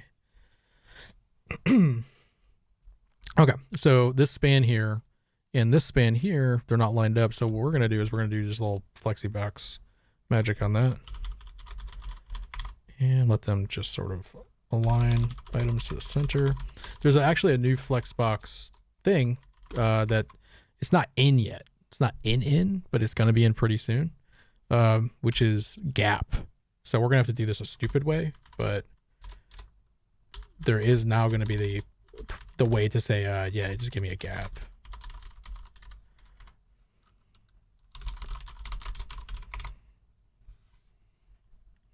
But for now, we'll do some stupid selector like that.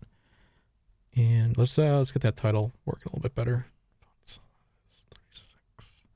I think the font size is good. Let's go to better color. Do we want to go? I think we want to give it a brand color.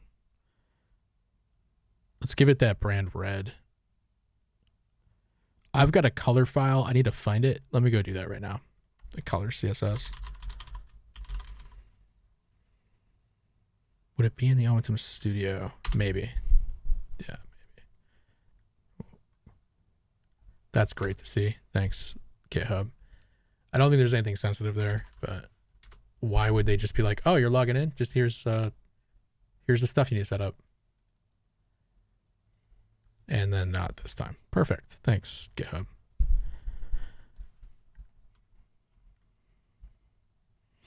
Wonderful. Okay. What did I do? I just dumped a folder. How did I? Yeah, there we go. There's my colors. Boop.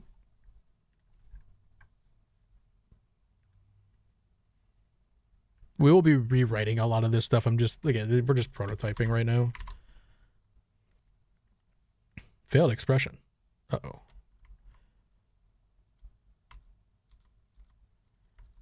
Yeah, it's that one right there. Okay.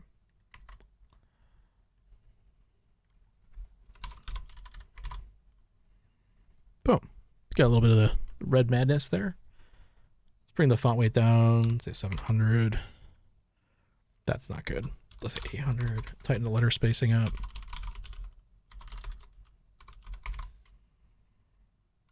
That font it's just like missing the face. That's weird. If I hit refresh, does it catch it? No. That's not looking the way it's supposed to look. That's how it's supposed to look. That's weird. Okay, that's definitely not the right color.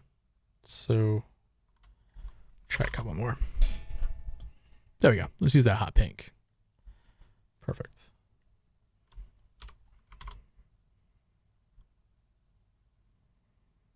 It'd be better to have that as an actual text logo, but we'll just go with that for now. This little thing that says login or sign up, that scares me. So let's just leave that alone. Let's work on the container a little bit and get that a little more squared away. So width of 400, we'll try 600. And then we'll see if we can round this thing out.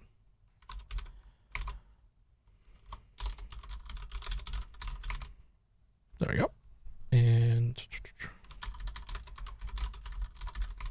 get a border around that too. Okay.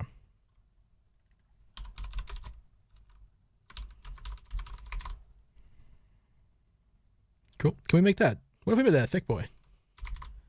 Like 10, can you do this? Is this the thing? Can you do RGBA on that?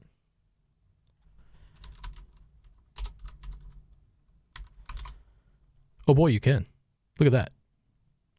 Looking more and more legit by the moment. Get that little RGBA. That's people want to see. They want to see that. So if a box shadow wouldn't work, I don't think.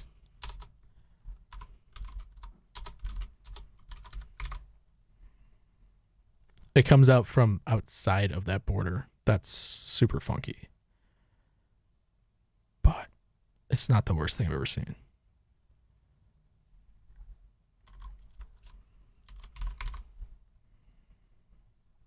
That's a little weird, that little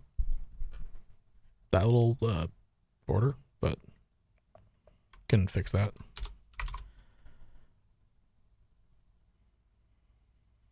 Let's get rid of that thing saying login or sign up. That just makes me feel like stuff, my things are about to be taken from me. My identity is gone. Do that. Okay. Look at Gusto again. Dang. What are they? How many versions of that do you think they went through before they're like, that's the one?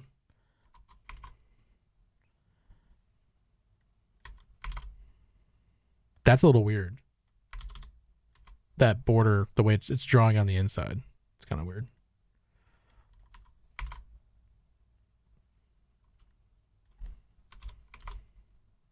You see, like we're getting a little white there.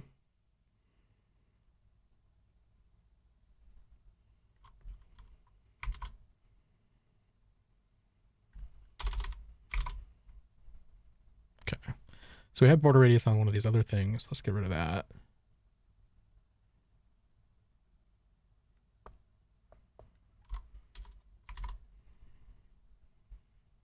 I was hoping that would clean things up. It did nothing. That background color, let's push that closer to white. Even closer. Yeah. And we'll put a border top on that. It does have a border. Okay, so let's do border top.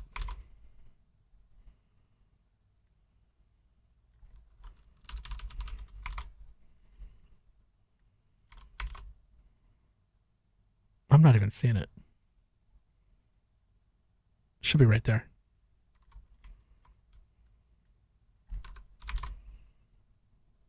Why don't you have a border?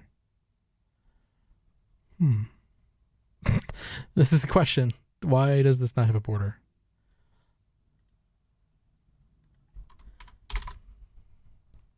Definitely that thing.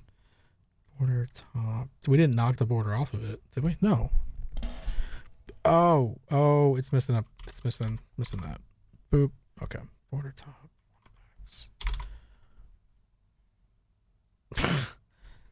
Oh, it's been a while.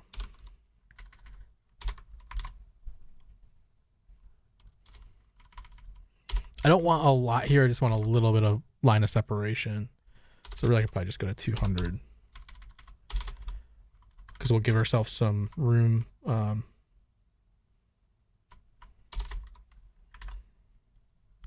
Now we've got some room up here for who knows what. But we can figure it out now. I still don't think I've sold myself on this not being shady. Still feels real shady.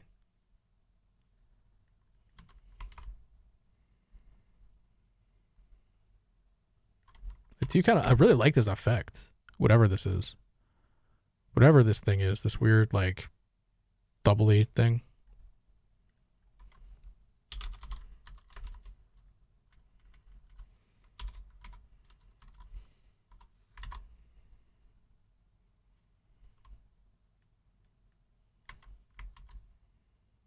I thought that was a thing you could do. Opacify. Is it like percentage based? Nope.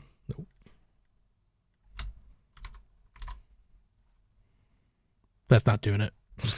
I wanted that to be a little bit opaque, but doesn't seem to give a crap.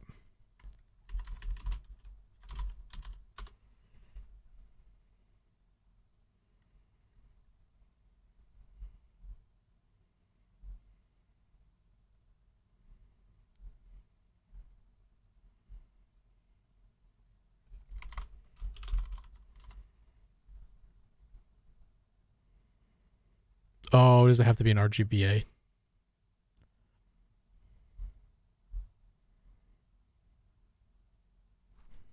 Well, I'm trying to pull the color in as a whatever, as a variable, which I guess I could go up and set all the colors to be RGBA. Let me do that, because if that's the way. Okay.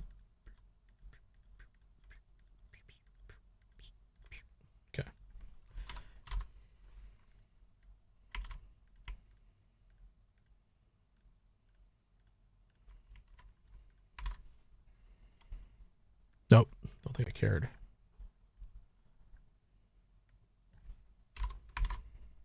That's super funky. I figured you could do that.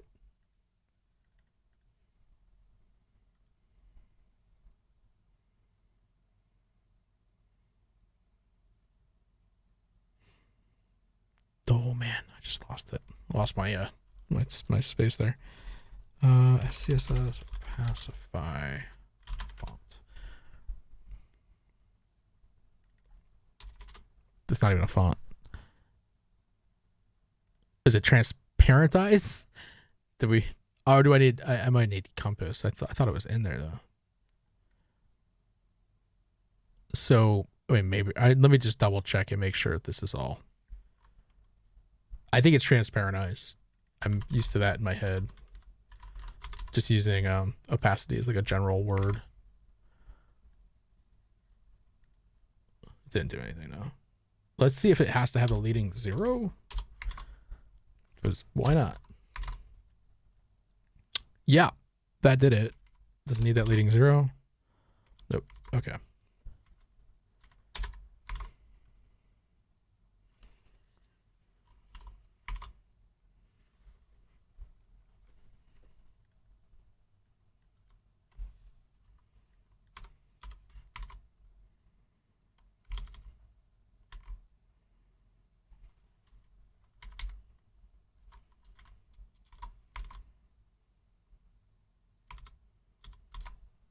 This thing just becomes less and less legitimate looking by the second. So even though we looked at that, I think it might make sense to do like let's just do a standard box shadow.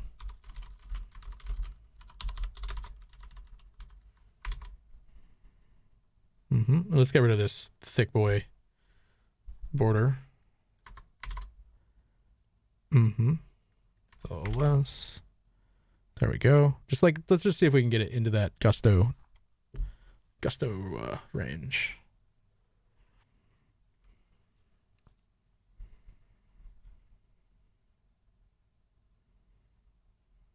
What's interesting? So on these things where you say you're just signing in, right? But is this just the thing? Is this a pattern that you guys have been seeing more, where they don't even say sign up, they just say sign in? I mean, there's a button here that says want to sign your company up with Gusto. So they have a separate page that says sign up with Google. But why wouldn't you just double these things up? You know what I mean? Like, why wouldn't this just be one freaking page?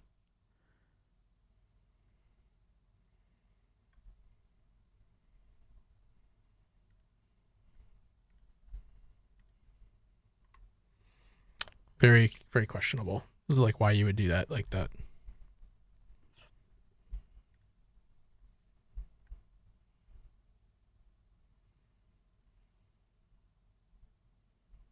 Okay, let's give the bottom part a bit more padding.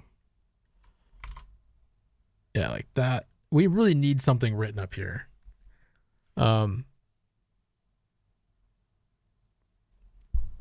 at this point, you would have hit this after seeing a homepage that says, hey, you can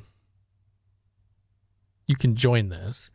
I think a user presented with a button that says sign in with Google is going to be smart enough to know, okay, I hit the button if I want to sign up. This is getting weird up here. This whole background thing looks like a test pattern that you see, like before a nuclear bomb goes off. So that's a little weird. Maybe I can. I really just need some copy.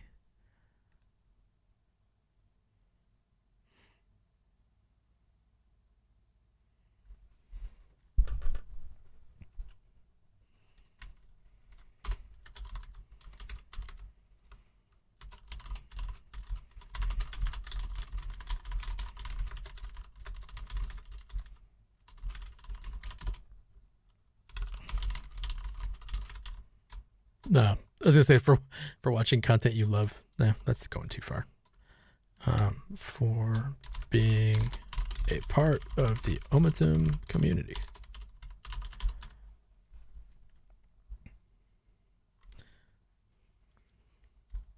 Let's get that copy in. Okay, good. So now we can work forward from this.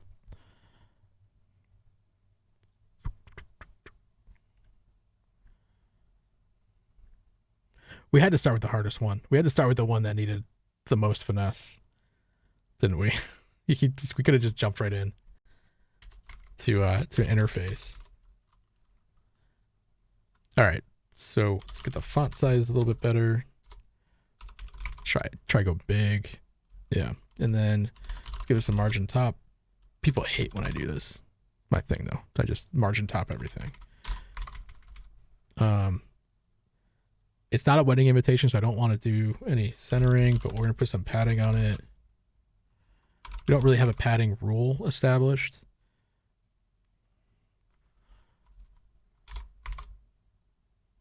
But it might be good to go off of that logo up top. So that logo up top is centered.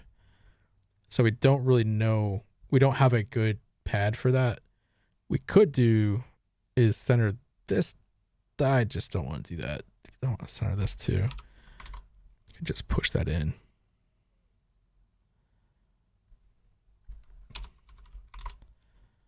Oh man, designing and oh, that's too much. Designing and coding at the same time is not a good idea. Line. Let's get the line height up. Default line heights inside of HTML are usually garbage. That. Sign in or sign up today to start earning OmatumBucks loyalty points for being a part of the Omatum community. Ah, thanks, Nick. So you say secure sign up or login with Google. That might be good. Let me put that underneath. I'll move this. I'm moving the subtitle down.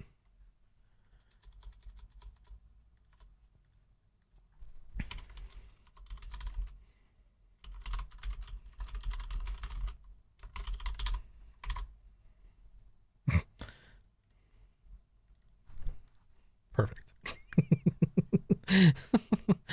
Let's do that. Let's do even more.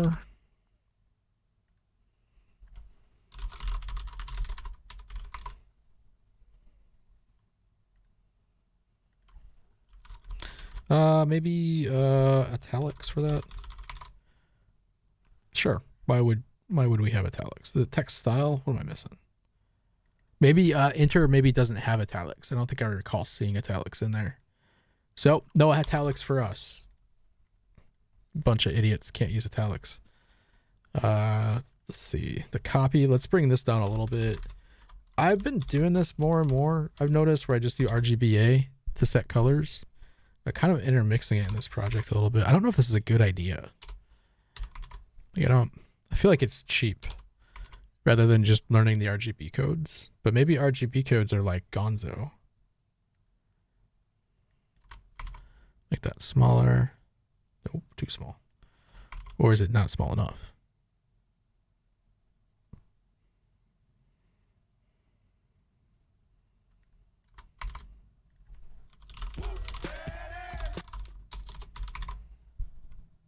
And the font weight's really something's screwy with these things.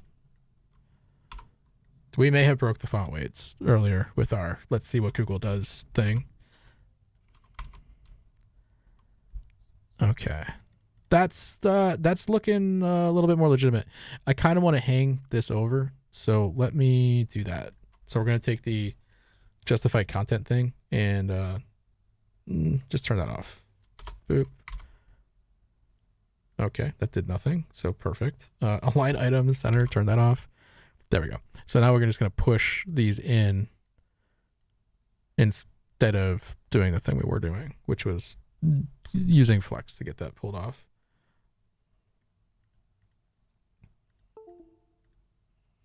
That's not good. That was not a good noise. It's not a good desktop noise to hear. Uh-oh. Okay, we're good. Still working? Okay. have these like 40-foot USB cables to run some of the stuff on my desktop. Randomly, they'll just disconnect. They'll just say, that's it. No more work today, and disconnect. I think what I want to do is I'm going to move this in the same way this is moved in, and then I might hang off of this. So I'm going to just draw a line down and get everything to line up with that. So it's that way it's not a centered form anymore, which is fine with me. Just trying to figure out where we would do this. So I think we're going to say the copy is still going to get a pad, but the whole block now is going to get a pad. I'll say 80 pixels. That moves everything over. This is still going to have to pad in. It's a little bit more. A little bit less. A little bit more than that. Perfect. And then we'll move this, pad that in. It should have the same padding as the one above it.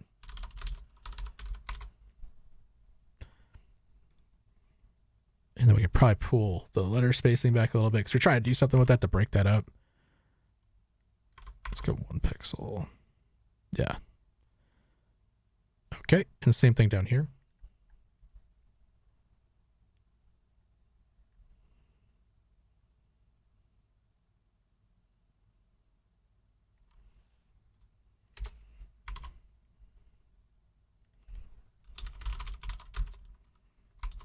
Whoa, boy.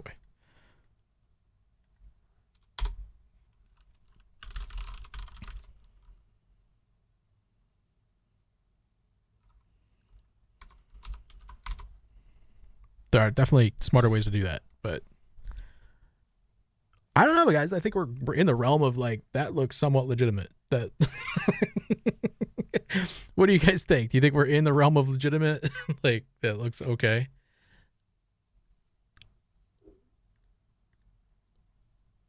It's a way better than whatever the hell it was before.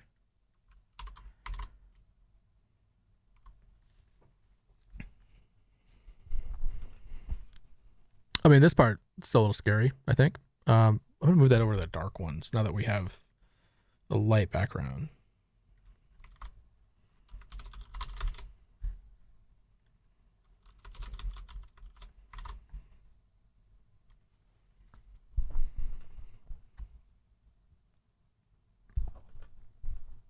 Regarding RGB, what do I think? I got to stop clicking on this thing. I don't know. It's crazy. I personally think it's weird that we're integrating in a lot of these tools into the core functions, and they should almost let them be segregated. Because I don't know. I think it's almost better when you have a separate maintainer that's like working on things like CSS variables, you know. I'm not all for this, like, the browsers get to make these decisions thing. Maybe drop the sescri sign-in text to above the button in the lower. Yeah, that makes sense. Yeah. Let me do that. I'm going to make this icon a little bit bigger too. Now I'm looking at it. Let's do the icon first, then we'll go back. I'm going to try, we're going to make it 36 pixels bigger. We'll go 100 by 100. That's going to change the pad here just a little bit. Blap. Almost too big now. It's almost too big. But let me just move the pad back by 36. So that'd be 80, 44. And then everything else has got to go up by 36. Oh, jeez. Greg, could we have done this any dumber? Nope, not going to keep doing this. Doesn't look great, but what do you expect? It's OmatumBucks.cash. When is it ever going to look great?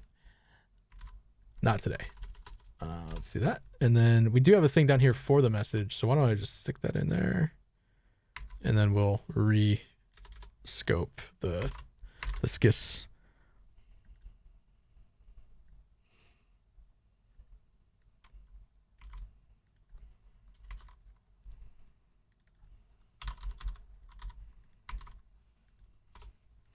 This is looking fantastic, guys. I think we nailed it.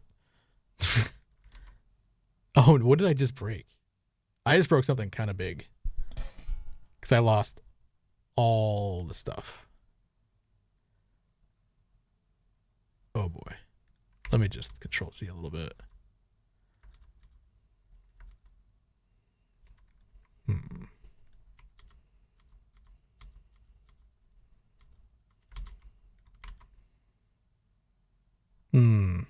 Okay, that's back to where it's supposed to be.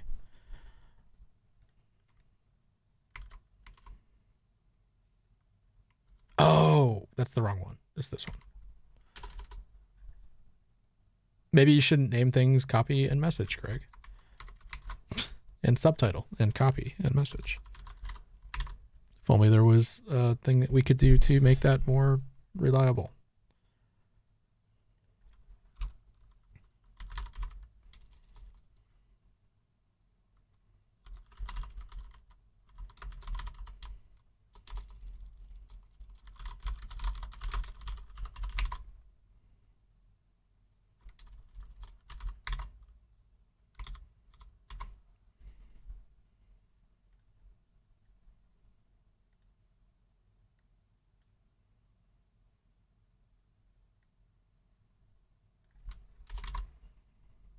Okay, it's got a little bit of space. We can fix that. Let's do 40. Ooh, let's do, let that sit, yeah. And then 20 on the bottom. And then a little bit less here. Probably push that color back a little bit.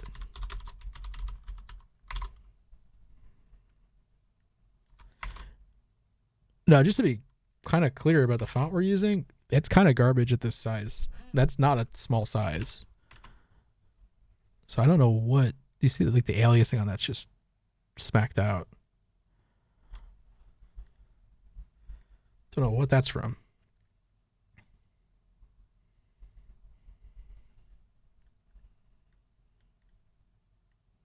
I'm gonna try to move the weight up a little bit, but just doesn't look good. Yeah, it's all right.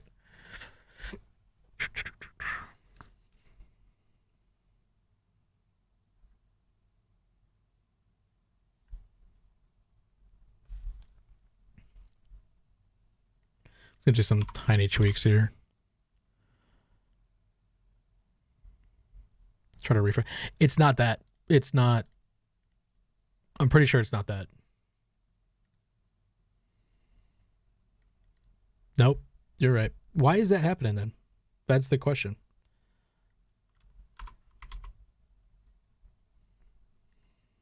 It's like once it gets a font weight, it doesn't want to shut it.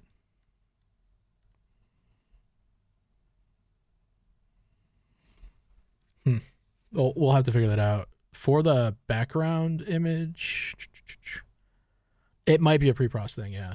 For the background image, can we do something to scale that? Because we're using an image here. Let's try this. Boop. Okay, good. Not perfect. Not completely ideal. It's going to look weird.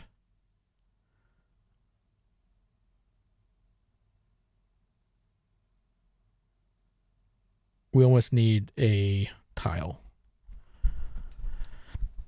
Let me see if we can set that as a background image and still get a filter and all that stuff. We just need a vertical tile.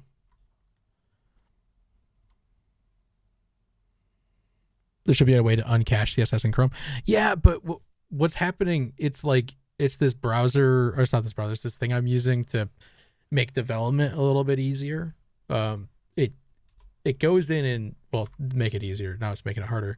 But it goes in and it replaces the CSS live as you do it.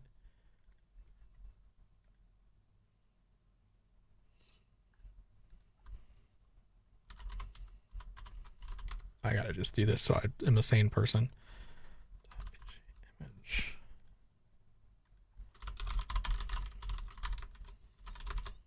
So something's probably wrong with it.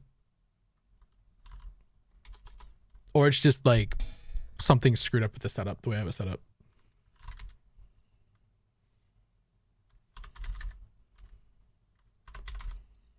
This thing is just not finding what it needs to find. Thanks. Thanks, autocomplete.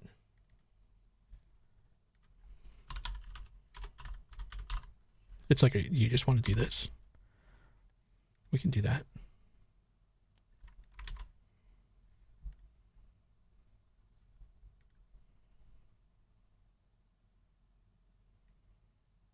So what part of this broke? Oh. Nope.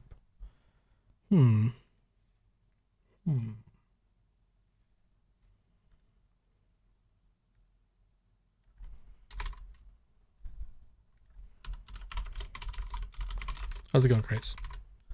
Just working, buddy. Just trying to get this thing going in the right direction.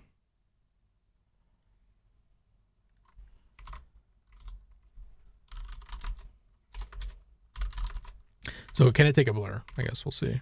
Yep. Okay. Invert. What is that? 50%. What does that look like? Nope. Nope. Don't do 50%. Got to do 100. Can you do 10? You can. But can you do 20? You can. 50. Ah, it just neutralizes out. That's it. I get that makes sense, right? 50% inversion. Everything goes to gray. Huh. You learn stuff watching this stream. Okay, so there's our background right there. We don't want it to do this weird thing, so I'm going to try to get this to do the thing I want it to do, which is be like centered, which is one of these good luck, you idiot type things.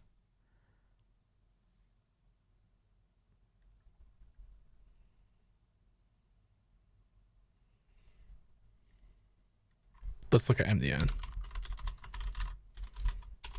It starts with, would object fit have been easier? Maybe. What is object fit? Is that, where do I find object fit? You tell me.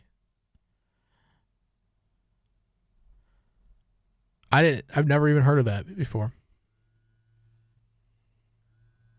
Yeah.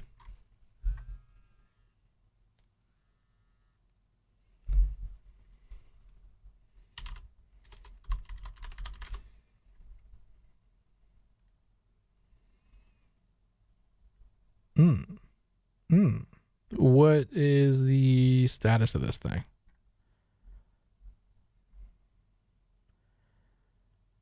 This would be okay. Yeah, it's got support. Sure. So what do we do here? You can use it on images instead of backgrounds.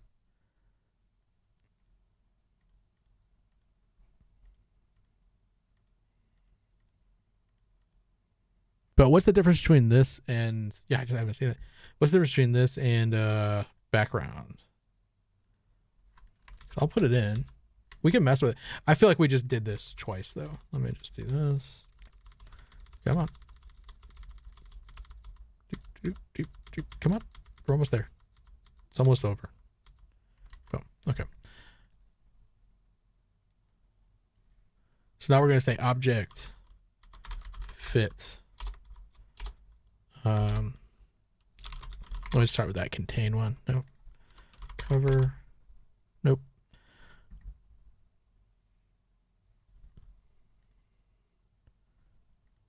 Fill is probably not what we want to see because we don't want it to do that thing. Nope. This wasn't the right thing. Oh boy. And there's no redo. Wonderful. Because I need to get it to tile. Well, you say you want cover, right? But it's on cover right now. And cover is leaving all the blank space down here. So what I want to do is just want to tile it. That probably looks like shit, though, if I tile it.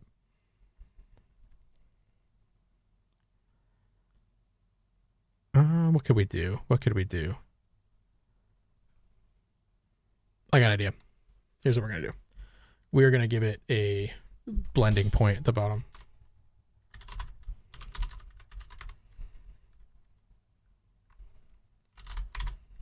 It should be right there. Yep, perfect. And the blending point is going to fit the rest of the space.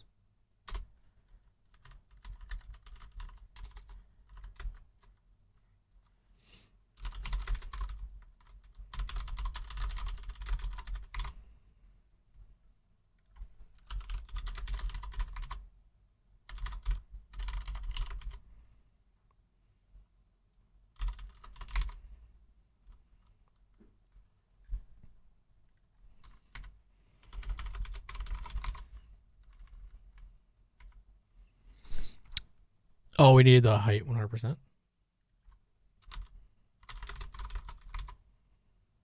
Oh boy, that's it. Never mind. What am I doing? Doing all this other stuff. And here's freaking TinyScript over here with the exact thing we need to do. Perfect, man. Thank you. I was gonna do a blending. So what I was planning on doing was, if that didn't work, I would just do a gradient at the bottom, like a white gradient, and just stick it on top. So at least it went down to white, you know? It's funny because this isn't even going to white. Like you can see the white here. This is more or less like going into, I don't even know what to describe that as. Like a close to white. It's almost like this color. Hey, thank you, Tronos EX. Let's put a little more blur on it. Bloop. And I think just looking at like that, I almost want to bring it down just a little bit more. Oh, what is that doing? We got the background color. That's right. Let's get rid of that. Oop. Yeah, so it's nice and bright now. Let's see.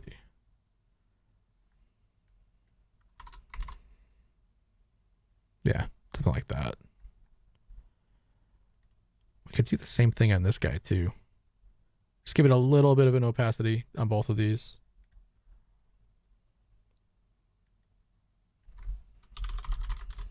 Just enough so we can get the shape to come through just a little tiny bit. Am I crazy, or did they stick something into CSS that frosts things behind the div? So you could take a div like this one right here and layer it on top of an image, and then it selectively blurs what's behind it. Tronos X, did I think to make it roll as rings to make the animations load? Nope. I haven't thought about that. I don't think we're going to go into crazy stuff like that in the app part of it, Trono, but that's a really cool idea for when we get around to doing the marketing page. It's called backdrop filter. I just want to try that out really quick. I haven't had an opportunity to see what that looks like yet. So let me just look at this background filter thing. So yeah, the way you do it is you would, let's get a nice solid thing behind it, right? So you can see the solidness of this. Say it's no blur, right? And so it's very solid and powerful. And then backdrop filter. Let me look it up. I think you just, yeah, backdrop. Maybe it's in here. Filter. It's already in there. The 60 FPS kills your computer. Please stream at 30 FPS. Please get a better computer.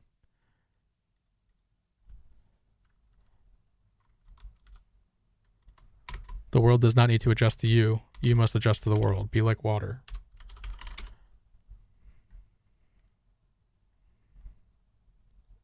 Backdrop filter. Ooh, how does any of this stuff works? So we can do blur. Backdrop filter blur. Let's try it. This is so weird that you can do this though. This is like, I don't know. It's kind of a little weird. This used to be, if you can do this like this used to be a real big check to write. Because you could do it, but you'd have to, you know, go through and, oh my God, you can do it. You'd have to go through and actually do stuff. You'd have to go and cut these images out and make sure things stacked correctly. And dude, that might be the way. Just let this be this. And push this down. Yeah. Let's push this one down too. That's so sweet. I think I'm going to keep with that. What are the other things we could do with it? You could do a contrast shift. You could invert the background behind it. What?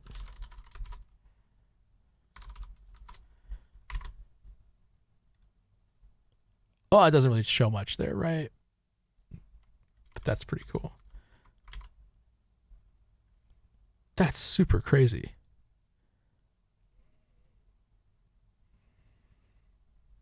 Why do we stream at 60 frames per second? Because we do animation work on the streams a lot, Yappy. And those animations are in 60.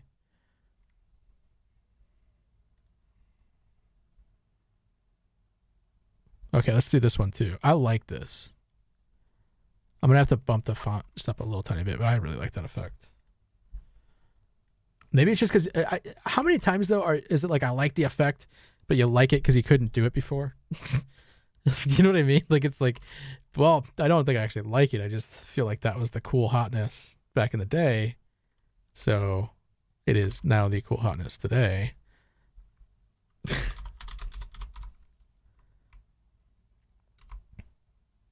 Very cool. Man, that's so cool. I just love how that just was able to pull that off. And we could, let me see if I could invert this, because that would give us the right brand colors behind it.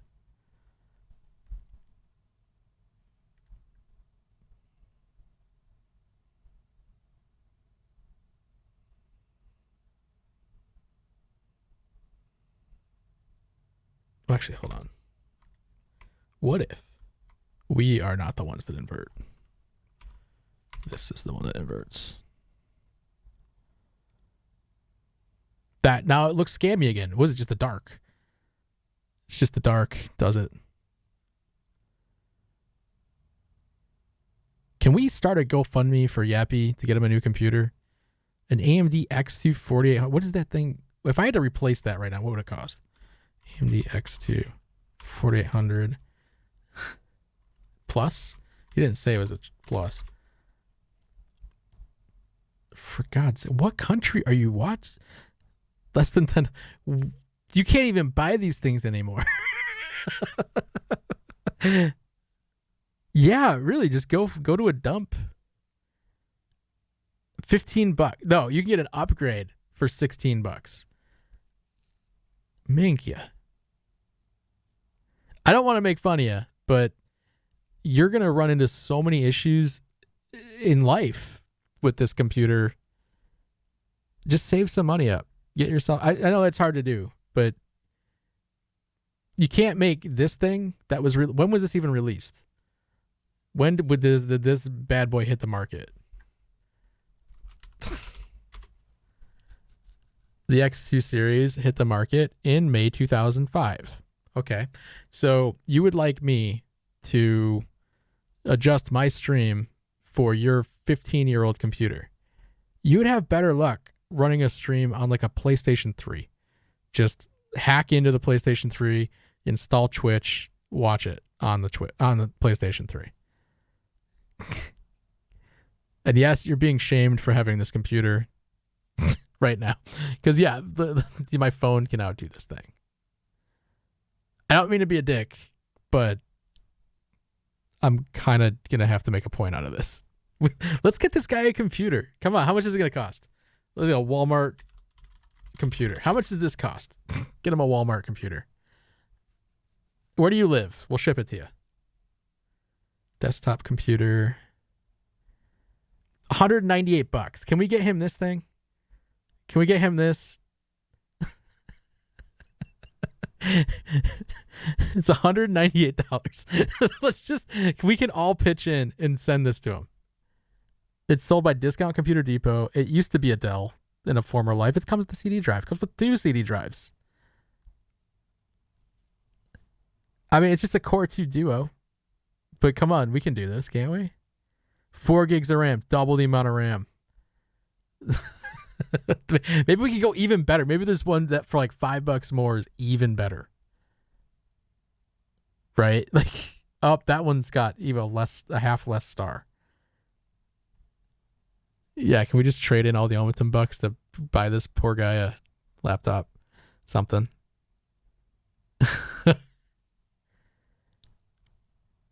It's crazy. I love how you guys are questioning if this can actually bottleneck a stream or not. Unreal, man. How do you, I mean, just answer me this. Like, are you developing and designing on this thing? How do you even do that? How in the world do you even, how do you open up Windows?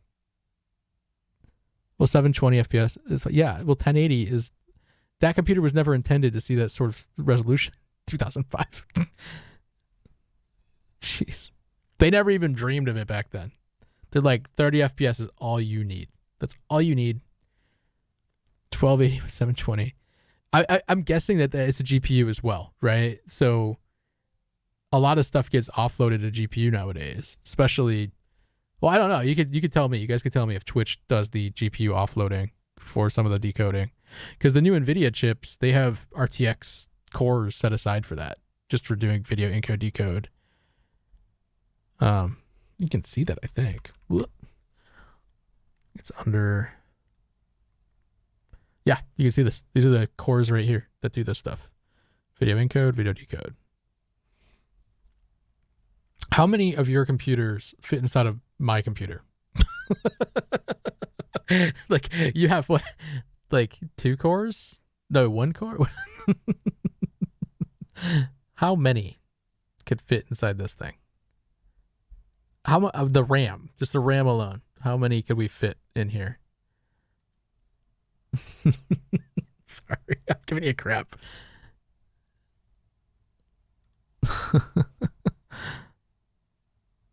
Yeah, we just got these. We just got them for when we started the new business. So all 3 of us have basically the same system. I have a different GPU setup than they do, but like they have 1 more powerful GPU and I have 2 less powerful GPUs. Yeah. Okay, you have thoroughly taken me right off the course of success for today. So let's get back on that horse. Yeah, the 64 gigabytes, Nick, was to keep everything in parity, because we just decided we buy all the same hardware for all 3 machines. And when those guys are video editing, they'll hit that number up in the 40s and 50s. And even now, I mean, look, I'm at 25 gigs of RAM. I don't know what's doing that. I'd be curious. It's all Netflix. Like, oh yeah, look at this. Like, a lot of stuff just eats up RAM. And plus we have like now that we're using Docker, I think I've got like 8 gigs of RAM assigned to Docker all the time. Anyways, I'm just gonna see one more thing, maybe 2 more things. I'm gonna try to brighten up this background a little bit. So that's brightness, right? Nope, maybe not. Where's the MDN? But seriously, let's get this guy a computer. Whatever we need to do. Well, God, it's got to happen. There's a grayscale, a hue rotate. There's no, there's contrast, but that's not going to make it brighter, is it? It's just going to bring up the grays. We could try contrast. Let's try it.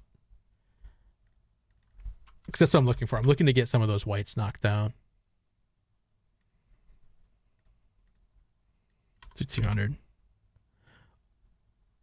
That helped. Still too much. That's still too much.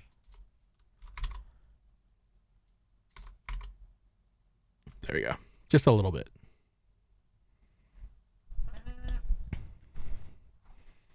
Fine. I'd be more than happy to, Yappy. I'd be more than happy to do something to help you out, but I appreciate that you want to work for it or whatever, or you just want to live in your your AMD 2005 AMD world. I just didn't consider maybe you're using that to protect yourself, right? Because at some point the chips started getting all the ID attached to them after 2005. I'm sorry, before 2005. I think it was like late 90s when they started to fingerprint all the CPUs. So that could be a logical reason as to why you would not have a new CPU. But other than that, you could go like do some work. Just get that thing. Am I going to darken the font? Yeah, good. Thanks for reminding me.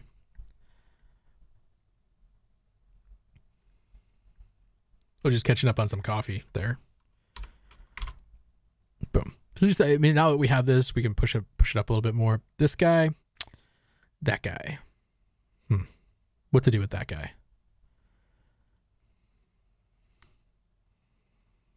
I almost think that does need to be a lot bigger. Like, I almost want to see it fill that space up.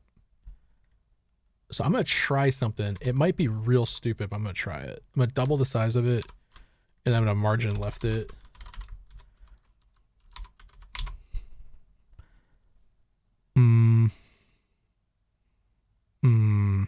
it's not double. Let's see.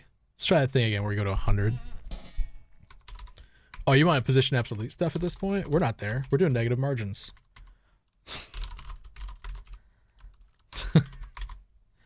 That's the point that we're at right now. There you go. That's kind of what I want to see, like that. Just a little bit bigger, a little more balance. I do think that this background, although it's cool, it's a little heavy. I'm going to move it down just a little tiny bit. Do 0.95. There. So it's there. You can tell it's continuing a shape, but it's not super muddy. It's like, what would happen if you did that? Oh boy. Nope. Why? I know what I did wrong here. No, I'm trying to... Dang it. I'm surprised we didn't catch this. So I set the whole thing to be a lower opacity. What I should have done was just set the background color to be a lower opacity. And that's why I was seeing too much mud in there. There we go.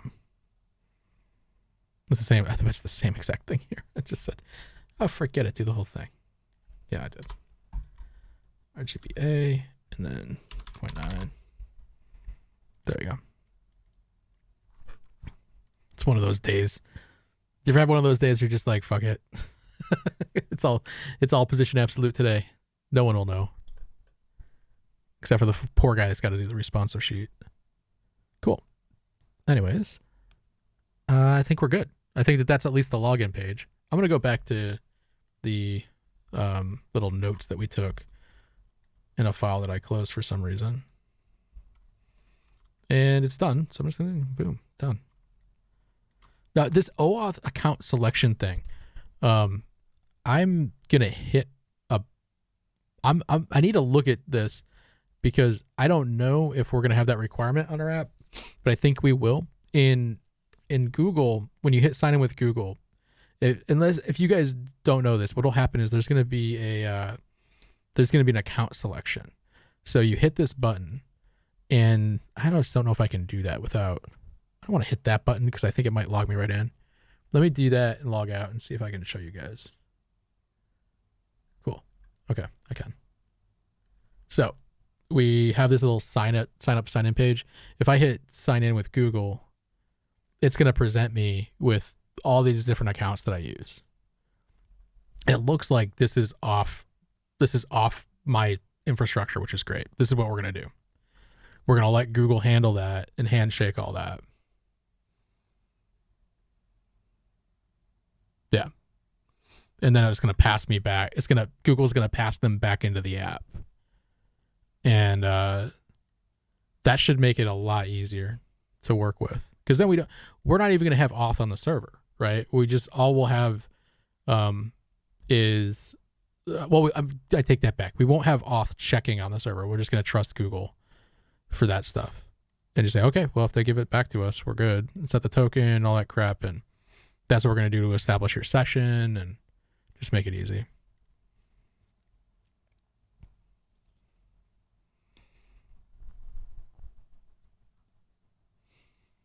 Okay.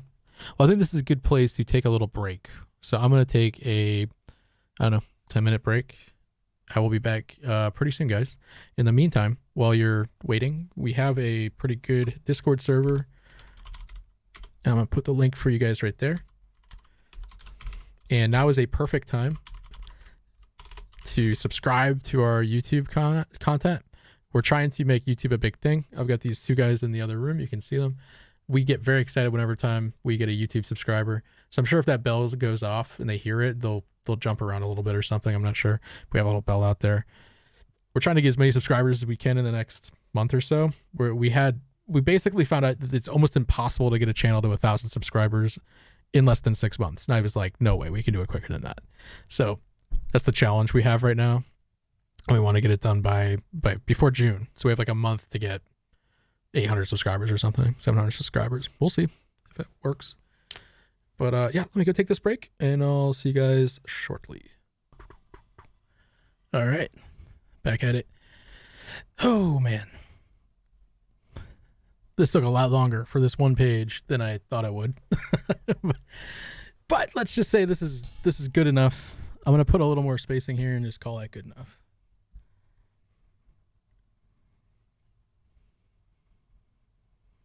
And we'll do it the dumb way. We're just going to margin bottom. The bottom thing. Boop. Okay, cool. Let's add a thing here. So when I click this, oh, first of all, that's not okay. Let's change that. Let's change it to a link. Let's say A, like that. Still doing that thing. So we need to do user select none on that, so it doesn't highlight when you click. Okay, there we go. It's like a little touch, right? That user select none thing. And let's make that go into our dashboard. So when I hit this, it should just jump in. Boop. Cool. All right. Next page. Start working on the dashboard. So the dashboard, I think what we'll do is we'll roll around and we'll do a sidebar first, and try to get all the links in, and then we'll play with the primary window. And just for purposes of prototyping, I might use something to load the HTML into like an iframe or something like that. That might not be the best way to do it, but just for the purposes of prototyping. So we don't have to do the nav like in every single page. Just do it on the one page and load in sub pages. This is either a really good idea or the dumbest idea. Start that out.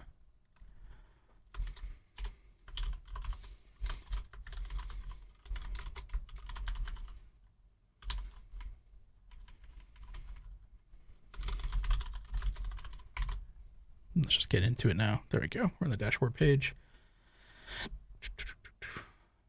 So we could start making more CSS files, but again, prototype, we'll clean it up later. We're gonna have to clean this all up when it goes into view, I think. So let's do a block called viewport. Emmett was like, nope, that's not a thing. And inside of it, let's do a block called nav, and let's do a block called content loader. Again, thanks. Because it's HTML5, you do whatever you want, unless maybe you can't have maybe you can't have a dash. We're gonna find out. I think you'd be fine with the dash. Okay. Save that.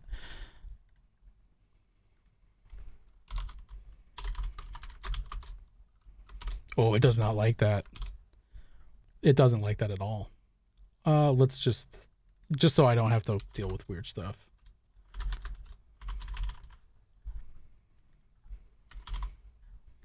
I bet it knows nav. Yeah, weird. Viewport maybe is reserved or something. Let's see if it knows content loader. Nope. Okay. So we'll do the same thing there. Div ID content loader on that.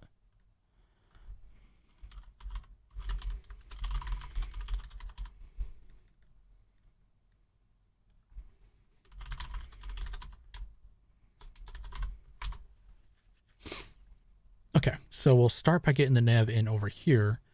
If we want to make this so you could retract and expand the nav, we're going to use Flexi Boys for this whole thing. The old Flexi Boys.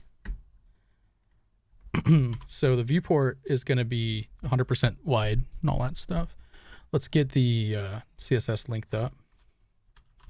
I'm going to copy paste it because we have that couple things that come in here.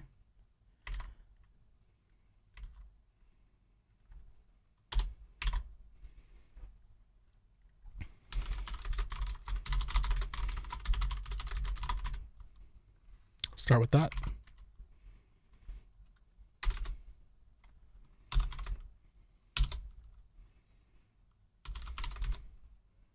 I'm going to give it like a nominal amount of width.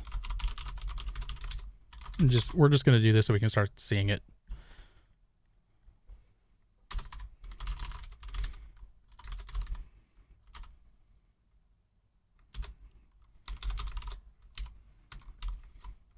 Actually, let's use flex. So we're just going to give it a width of 100%. So it's going to take up anything that's not there. And then we're going to tell the other one not to shrink.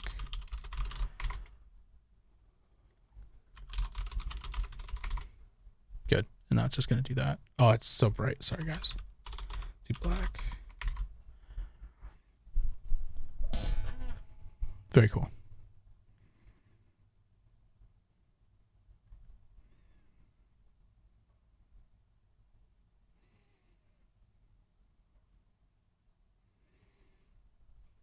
So we have a little sidebar. If we wanted that sidebar to get smaller, like if we wanted to retract it, it wouldn't be too hard to. We definitely don't want that to be red or whatever. So let's make that just a blackish color.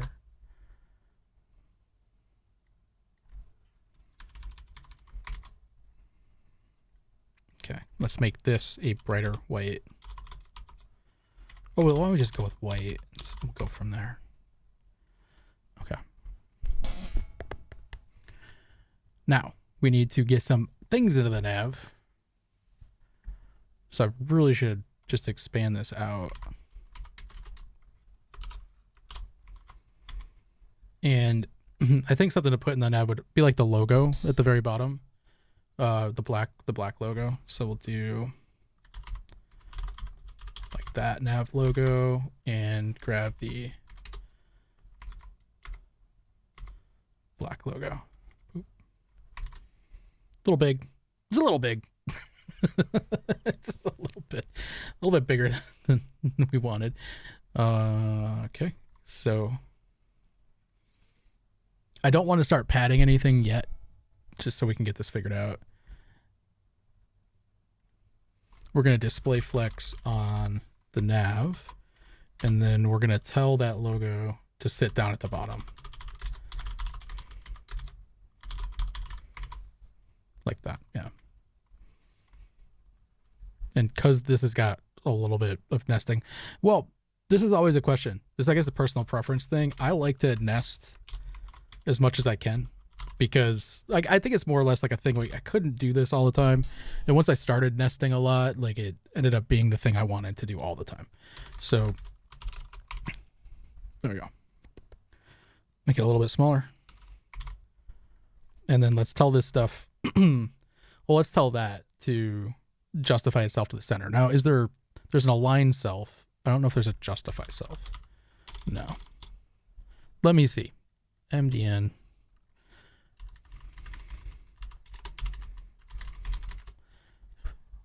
Oh. Yeah. Okay. I didn't realize that was a thing. And Emmet or whatever, my CSS thing over here doesn't know it is a thing either. Justify self. No, it couldn't be that easy. It couldn't be that easy, could it? It never is. What could you do to center? Well, there's easier ways to center things.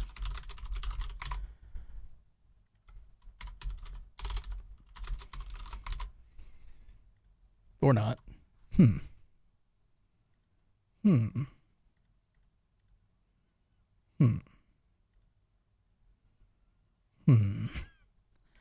With 200 pixels, that's 100. That's 200 pixels wide now too.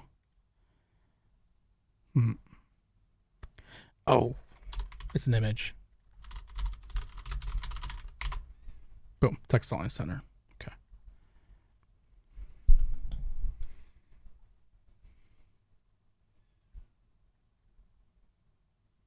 I want to push that off the bottom a little bit.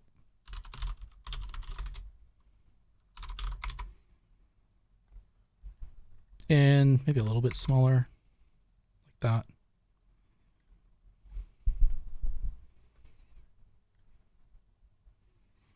Cool. So, next step. We should get some links going.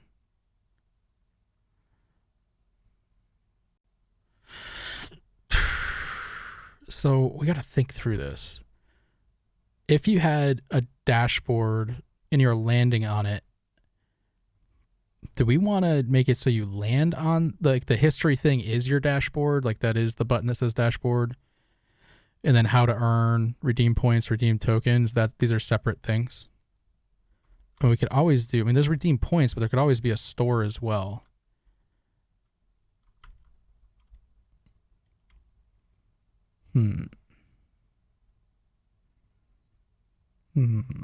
Okay. I think that makes sense to me.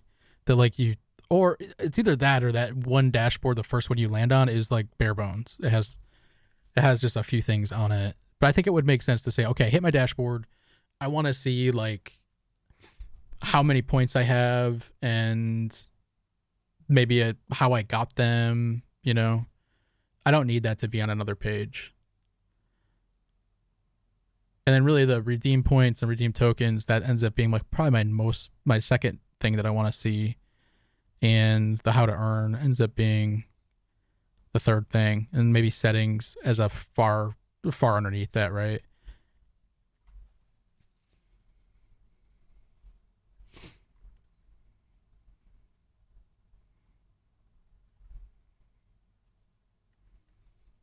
So let's get our first link list built.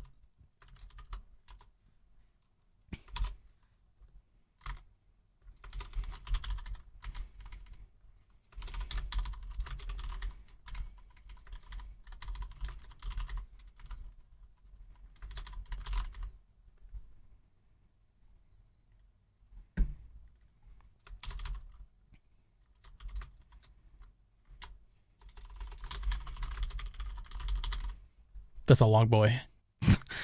Let's try how to earn. Ways to earn. There we go.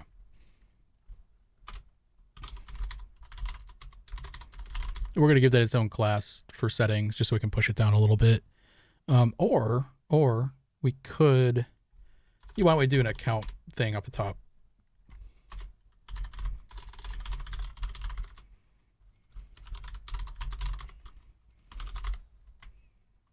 So do I get that from Google? Does Google give me your first name, last name? And can I also, like, would it make some sense to say this, like, total points? And I don't know how many points we're going to have. We haven't talked we haven't talked through the point structure yet, but I would imagine like 1 million would be a lot. I think even like 800,000 would be a lot because it's going to be like 1 point. The tiniest denominator is 1 point per minute watched of YouTube stuff. And we might give you 100 points for liking a video, 100 points for commenting on it. Like somebody had helped in here earlier, I might give them 50 points for helping. So it's almost like 1 point equals 1 minute of your time. Maybe that a like is only 10 points then, not 100. And a comment is only 5 points, not 100. So how many minutes are there in the year? I think 888,000 would be a lot. So 24 times 60 times 365. Yeah, let's just do it for this number.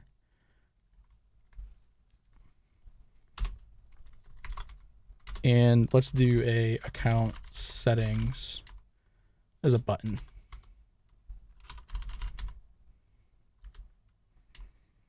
And you know what? We're going to be doing jQuery simulation for all this stuff, so we're going to do that as a div.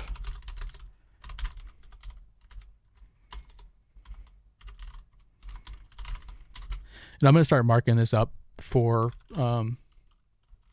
capture ATN. So I can bind on this stuff if I do this. So what I'm doing is I'm doing a little bit of work now that'll come back later, where I'm giving just a tag to this thing to say it's a button, and then I'm giving it the data it's going to load. And we have jQuery. What we'll do is we'll just say everything that has a button tag, and we don't have to use jQuery. We could use vanilla.js for this. When you click it, grab this attribute its value and use that as the page it's going to go to.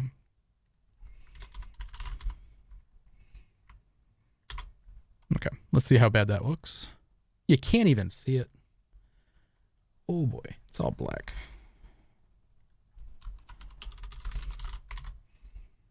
There we go. Looks promising. Look at this one on the bottom. It got so tiny. So that's a flex direction problem. So we're gonna have to redo some of this stuff because of that. But luckily there's that. Well, I thought there's justify self. Anyways, we'll just do flex. We'll flip the flex direction into columns. Boom. And then we're gonna have to tell this thing to justify itself to the flex end. But it doesn't look like that works. So is this just not implemented? It's implemented. What is the problem with it? Let me see if maybe I need to put a height on that thing, but that's just, now we're getting into weird stuff. Yeah, there's definitely easy ways to do this. Like just position it all the way to the bottom. But it's kind of weird that you'd have this justify self thing unless justify self doesn't take flex end as a value. It just takes end. Huh. It also takes, that. Justify self is ignored in flexbox layouts. What? What? Why? What? Why does this exist? What the what?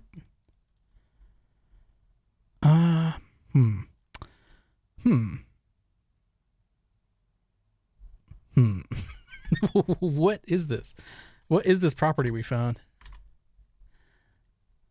It doesn't do anything. Okay, there are more than one ways to skin this cat. Let's do justify content space between. And that will spread everything out like this. And oh jeez.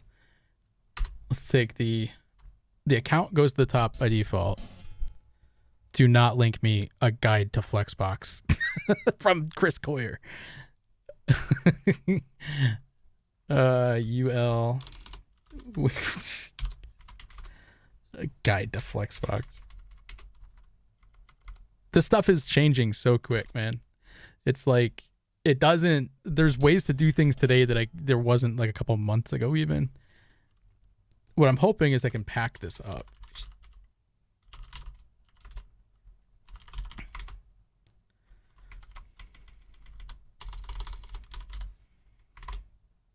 It doesn't look like this works, yeah. So you think it's just for grid? That's so funky. Like, why would you not build this in? Why would this not be a thing you can do with Flex? Because you have to have like a line self, right? So it's like, well, if you have a line self, then I feel like you should be able to do the other things. If you can say, hey, go left or right, you should be able to say go up or down.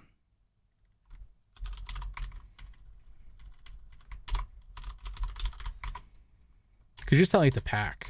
That's all you're saying. Yeah, it's not the line self's going left or right now. What do I know? What is the other trick to do this?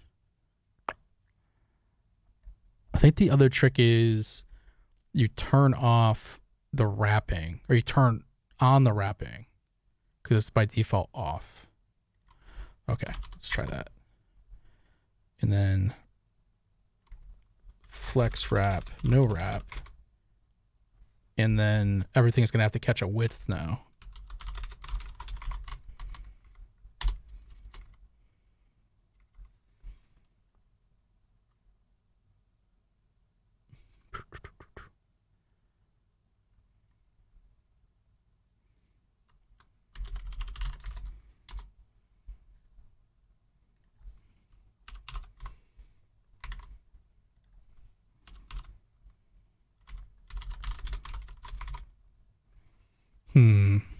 Flex wrap, no wrap. Oh, wait. No wrap is the default. Wrap is what you have to do. Okay, now it's going to start spreading out. And now you can start doing justify to pack it in.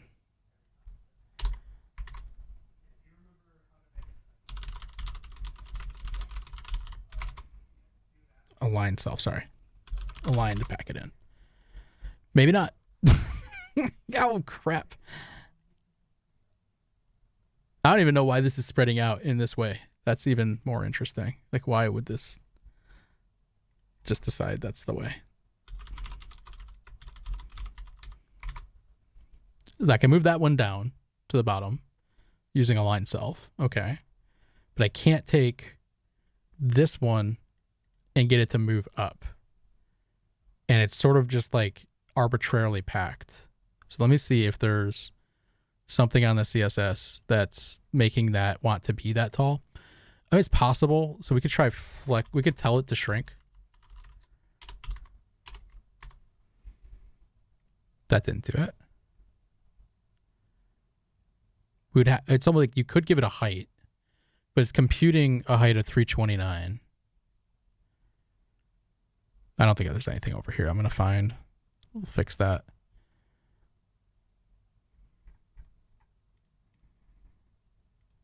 Get rid of the width, doesn't really care. Do we have to, oh, I think I know the pack. You have to tell the UL to be as tall as it wants to be because it's, yeah, that's what it is. Yep. Tell the UL to be as tall as it wants to be, but tell it to shrink. And then tell this not to shrink. And then tell the UL to also grow, maybe. And then tell the nav logo not to shrink. Okay. And then this is what we have to figure out is why is that moving all the stuff down? Because we gave it a height 100%, but if we get rid of it, it does that.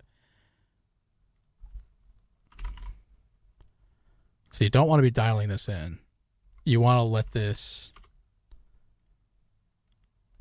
whole thing compute instead of trying to figure out all these pieces. And again, we could just say, oh, screw it. That thing on the bottom is position absolute at the bottom. That'd be an easy way to do it, but I kind of want to figure out, well, if I can remember how to do these things.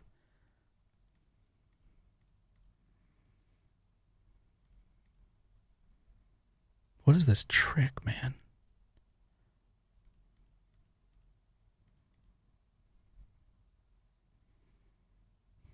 So nav is, nav doesn't have a height or a position. That might help out. It doesn't. Okay. Height doesn't matter. Position doesn't matter.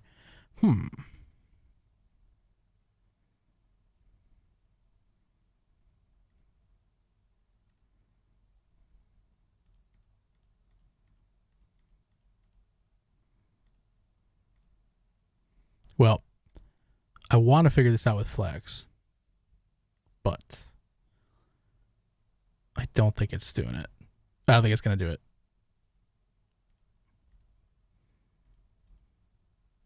Hey, Nightwalker. I'm trying to get the UL here packed up against the account nav thing here, but because they're flexing, this thing is catching some height automatically to do the flex. And I need that thing to not have that height. But I don't want to do, well, what the hell is this fit content thing? What is that? Is that a thing? What the fuck is, what is that? Fit content.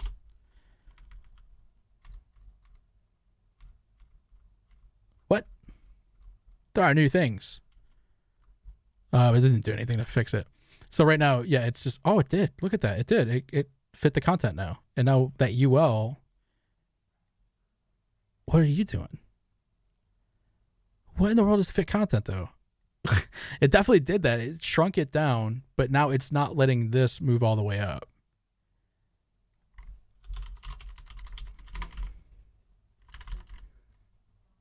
I can move the stuff down. I can't move it back up. Dang it.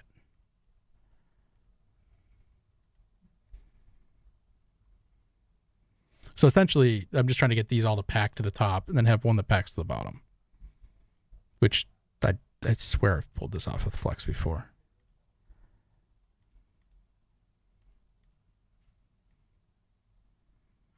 I did not. What is this? I gotta look that up. Fit content.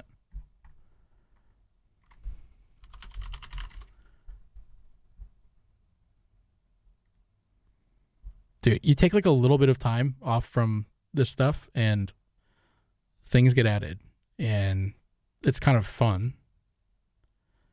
But it's also a little like your old hacks now are just irrelevant, right? Use the fit content formula with the available space. Oh, it's so weird. Okay. So some of this stuff is moving through right now. Working draft. Working draft is a little scary because it can change. And we don't really have support for this anywhere. That's a nice little, like when this isn't when Firefox isn't doing it, back off. If Internet Explorer is not doing it, don't worry about it. This is a dead browser. But Firefox is they're definitely they usually throw their ideas in there, right? And if they're not on board, then it's definitely going to change at some point. So no, we can't use fit content, although I really want to. Yeah, how do we pack this up? 3 things in this thing. Is it because of wrap being on that it's like that's why it's going to the next? It's like pushing it off the page.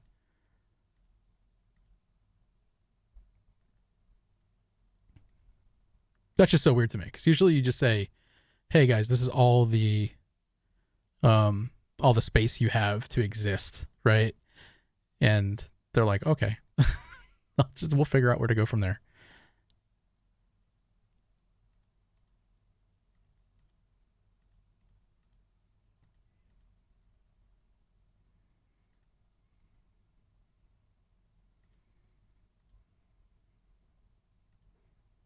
Okay, how much more time do I want to spend on this?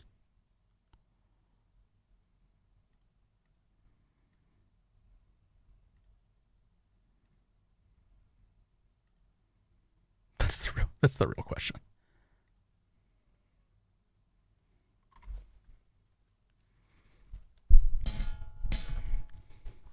Because you can always make, I mean, there's a really simple way.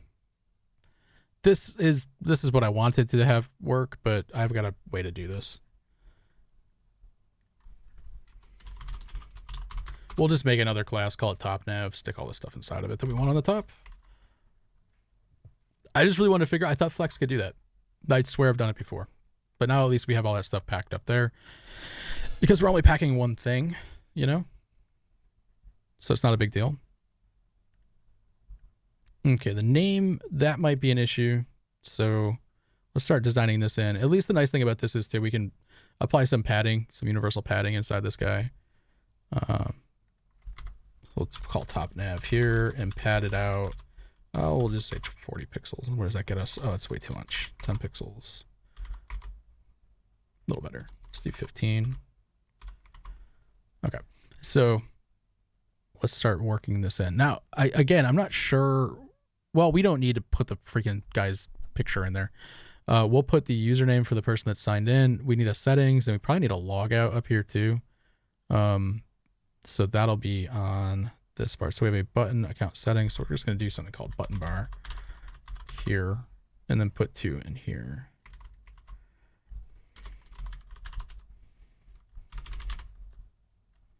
Why you'd want to log out of this thing, who knows?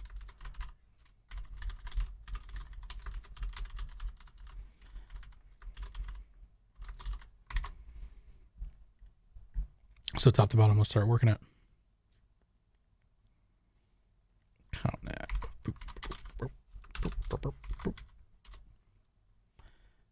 Okay, username. Let's do a little bit smaller.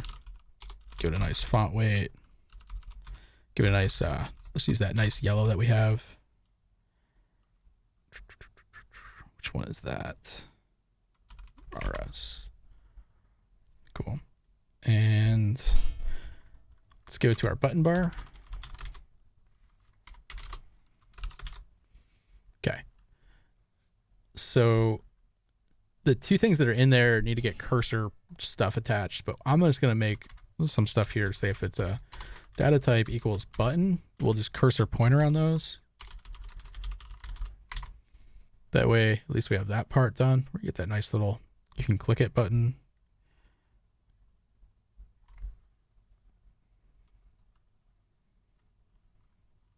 So we need to flex this and then justify the content around it.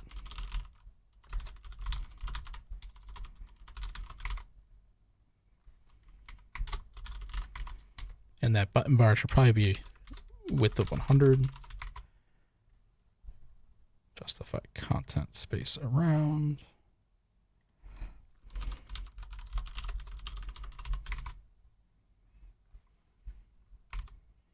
What am I screwing up here? Oh, the buttons themselves, they're divs.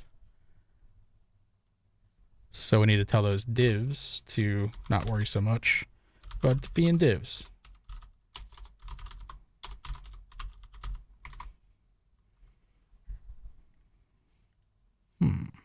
What did we screw up here?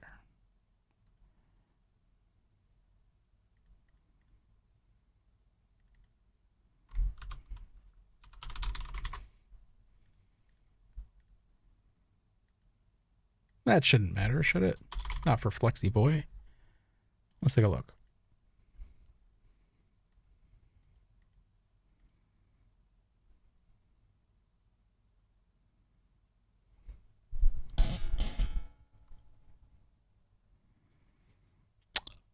Oh, Nightwalker. We could take a look at that in a second.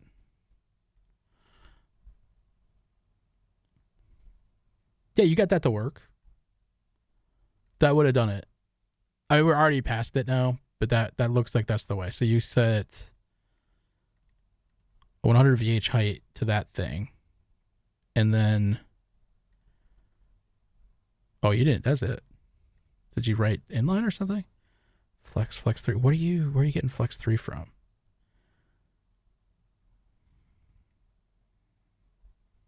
That's it, though. That's what we're trying to do.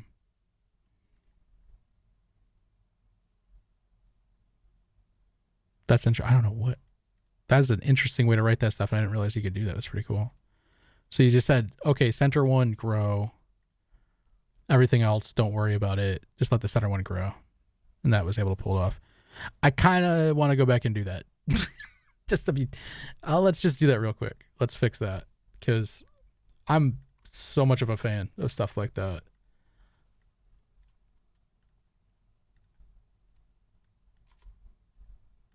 Let's just see. I mean, maybe I've got something set up where it's just not going to want to do that, though, you know? So don't worry about this top nav part. And I guess the thing that we got out of the other one was that we could pad the whole kit and caboodle there. But you did flex on the nav, right? I don't know if you had any of the rows set. Let's see. And you just flex growed the center one. Flex growed did it. Okay, so you use column on the whole thing. You didn't care about wrap.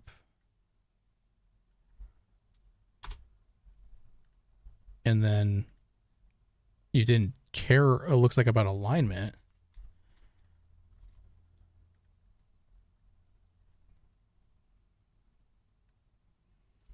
And then you just said, hey, center one, flex grow one. Bingo bango. Thanks, Nightwalker. Yeah, that makes sense. That makes sense. What's weird to me is I swear, like, I've done that before with just by setting that height, that or whatever the element you want, like, to do a thing, you just like either width 100% it or height 100% or something. It just spreads the things out. Maybe I'm thinking of the wrong thing, or maybe it only works in left to right or something like that. Because that's how we got this little nav system to work. Like the white box on the right. This guy right here is 100% wide, and this one's not. But yeah, getting it to 3, that's where it gets tricky. Thank you. Okay, so now you're just gonna have to add some more padding back and all that, but it's not a big deal.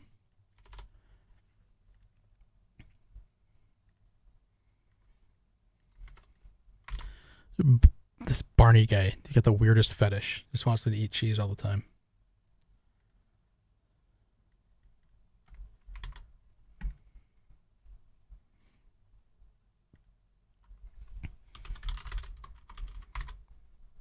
Okay. So there's our name, the settings, the points are right here. So what can we do with these points? What do we put the points up above your name?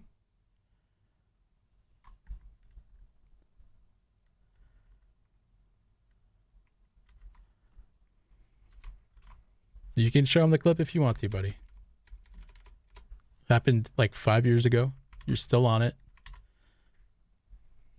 That's cool though.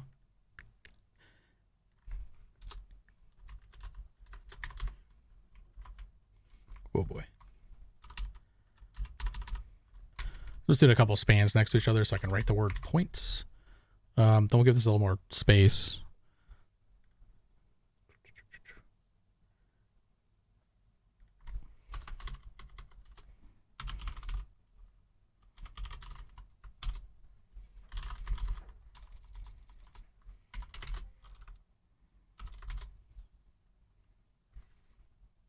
Probably would have been real smart for me to label these.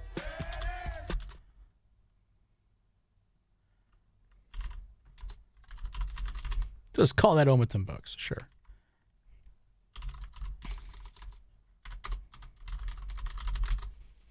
I kind of want a different font for that. Something we can control a little bit better. Let me find really quickly like a money font. Just type in money. That should find it. Sure, Greg. What I want is a currency font. Oh, it's in sans serif. Oh, come on. Are there none? Okay. What do I need? Monospace. Oh, I'm not going to use Roboto Mono. I use Roboto Mono in all my tables and stuff, though.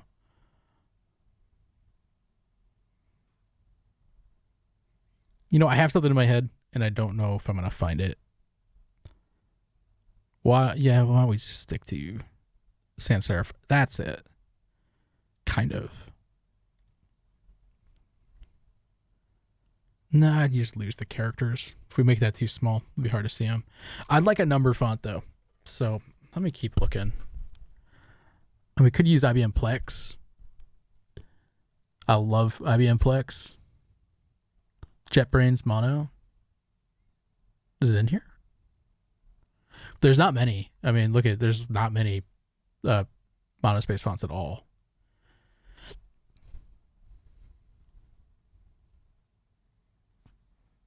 But yeah, there's this really beautiful currency font that I don't know who makes it, but if you look at like the treasury notes, yeah, let's just do like $100 bill. It's it's this font right here. It's a very legible currency thing. Like if you ever have to display numbers, it's perfect. But I don't know. I've used it in print projects. I don't think I can get it on the web. Worth knowing it exists because it's pretty. Okay, let me take a look. That is nice. That is nice. I'm very partial to pages like this because I feel like, dude, it's a font. You're getting crazy now. You're getting crazy. You're selling me on this crazy idea. This better all be HTML and CSS. Let me tell you, that better not be. You cheaped it. You cheaped it, you sons of bitches. You using SVG for this? Really? Oh, whole shit. This is an interactive SVG. Okay. You got my attention back. That's dope. Here I am thinking, oh, you're just swapping in a bunch of SVGs. Nope. You're doing some crazy stuff. See if that works. Nope. This must be triggering something. That's really clever. Smart guys over there. Anyways. That is a pretty font. It is not on Google Fonts. So next. I'm just going to find something with a pretty 3. Oh, look, another one of these ridiculous variable fonts nobody can use.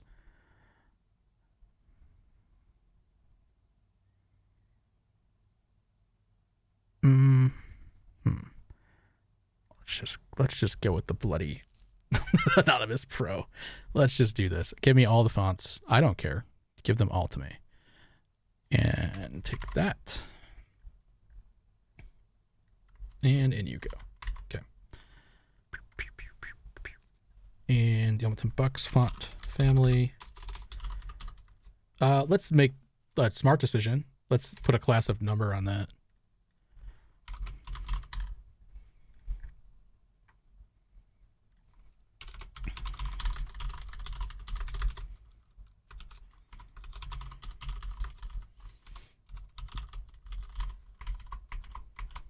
There we go. What did I screw up here? Anonymous Pro. Oh, save that. Boom. Okay. So we got our little money font up there. Let's make that bigger.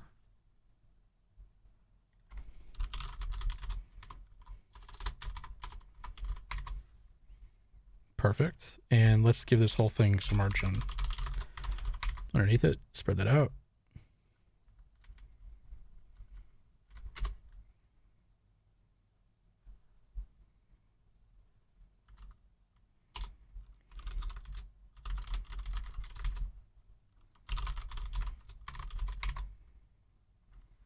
It kind of bums me that there's no italics for this one.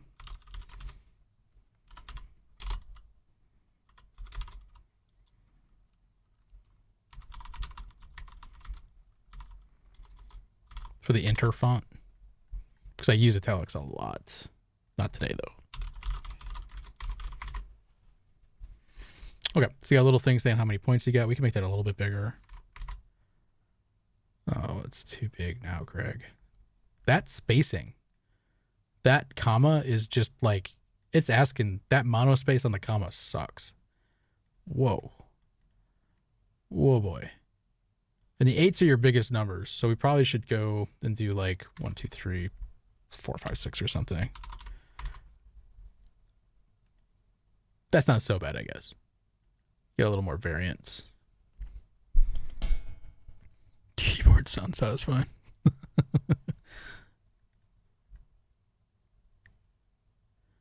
All right. So the 2 links under the name, those are going to need to be a little bit smaller. Probably make the name a little bit bigger. Get that up. Boop. And then this button bar font size, let's do 12 pixels. And let's give the button bar a little bit of margin. Spread it out just a little bit. Let's take that log out button and so we're gonna change the color on it.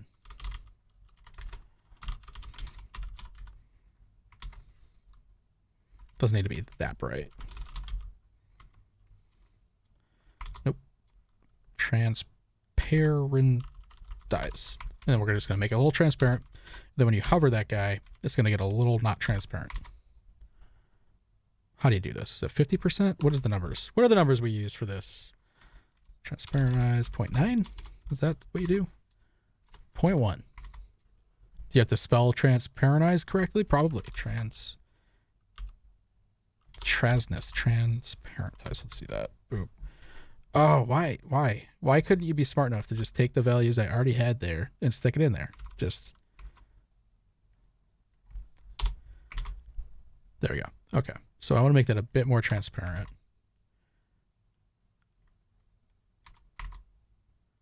Like that. And then when you hover it, it's going to get the color.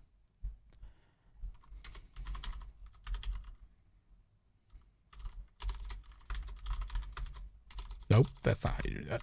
Hover, color, and we'll just give it the color. It should be able to figure this out. Now, and then this guy right here, we'll give it a little transition. Boom. Boop. Look, it gets happy. It gets happy to see you. Thanks. Thanks for showing up and logging out.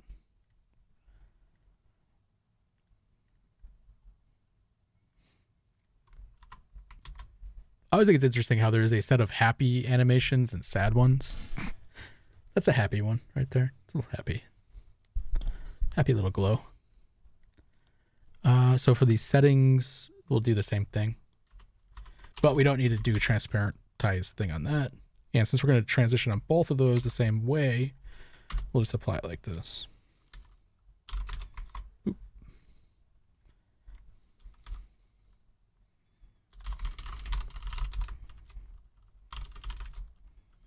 That's going to start at, I guess, a little less than white.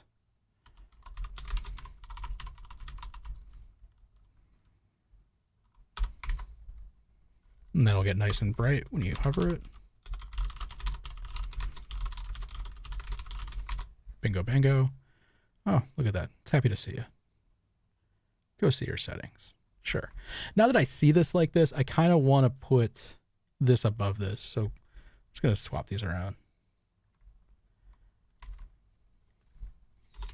And we're going to put a little breaker, I think, in there.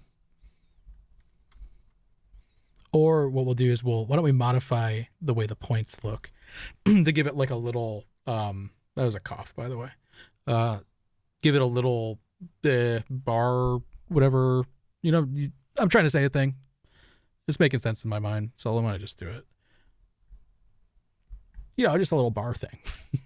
You know what I'm talking about. It's a little, that's where your points are thing.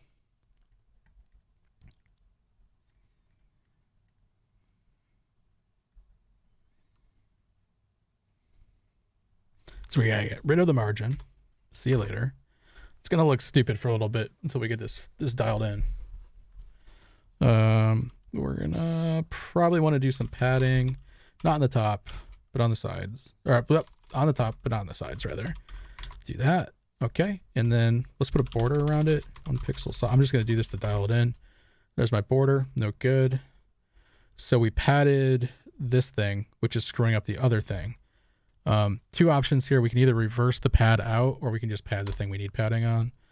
So I think we're just going to pad the thing we need padding on, which is the username. Good. And then we'll reapply. Whoa, boy. We'll reapply this another way. That's not going to work. Let's go back. Let's do it the other way. Even though this is kind of dumb, we're going to do it the other way.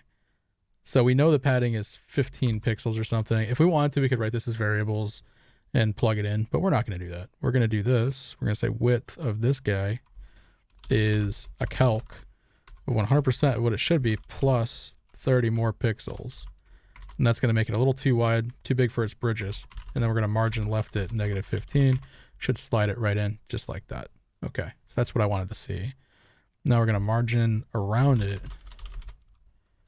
Give it 20 pixels there. And then the other one, we're going to put margin on the bottom, but it seems to be like asking for some margin already. It seems like this thing was giving it to it anyways. So let me get rid of the, let's see, what am I trying to get rid of? We get rid of that border now. And then I'm going to background color it instead and see what this looks like. Bloop, bloop, bloop, bloop.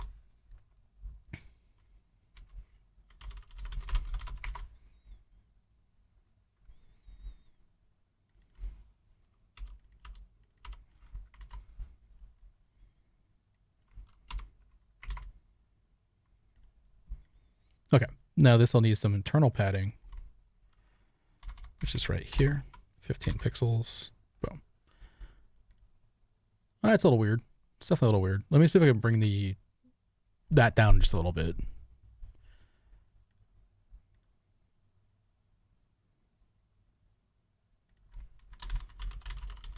This is real weird, by the way, doing design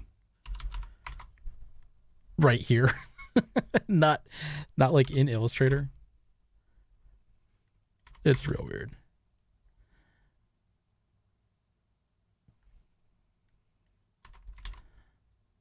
I'm not sure if I hate it, but I'm also not sure if I like it. So let's keep that original background color. Something about this. Something about this. Something about this. A little weird. It's a little weird. I think it's just the contrast between these two items is kind of too much. So maybe what we should do is make this whole thing this yellow up here. The contrast is really nice. There's a lot of contrast, but I'm going to do a hard reload on that too. Make sure these fonts are the right fonts.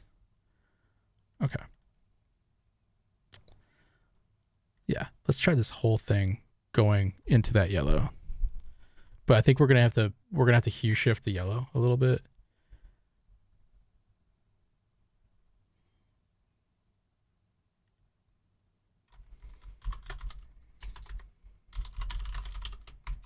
Nope, don't do that. Whoa.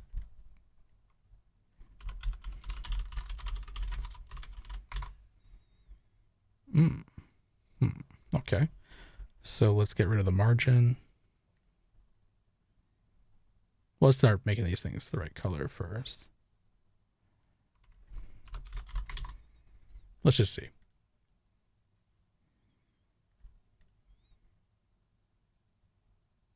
Not really a fan. There might be some other way to achieve what I'm looking to achieve. That's not whatever that was. What I'll try to do is just create a little bit of cohesion between these two elements. I mean, they're fine, but we can make it better. Oh boy. Was that the cohesion I wanted? Just a little box around it in yellow? Maybe. Maybe it was. Let's just roll with it. We can change it later. Get rid of that margin on the bottom. What is this guy? What is that little guy right there? That's the padding.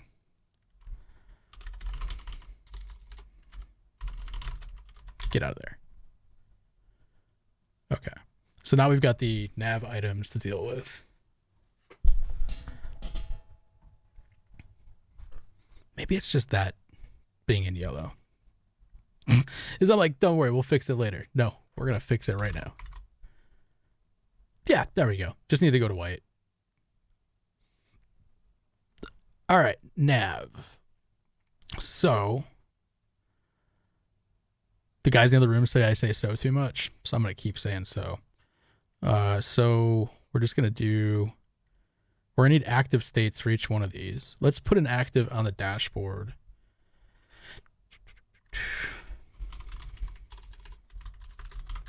And then we're going to do the same thing we did to the other ones. We're going to say that these are buttons.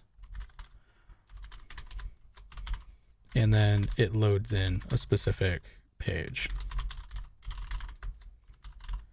That one's going to load in something called dashboard content. The other ones aren't going to really do that. Oh boy. And this is, again, just giving us some JavaScript targeting so we can fully prototype it before we move forward. Although, again, this is such a tiny project, we might not need to do a full prototype on it.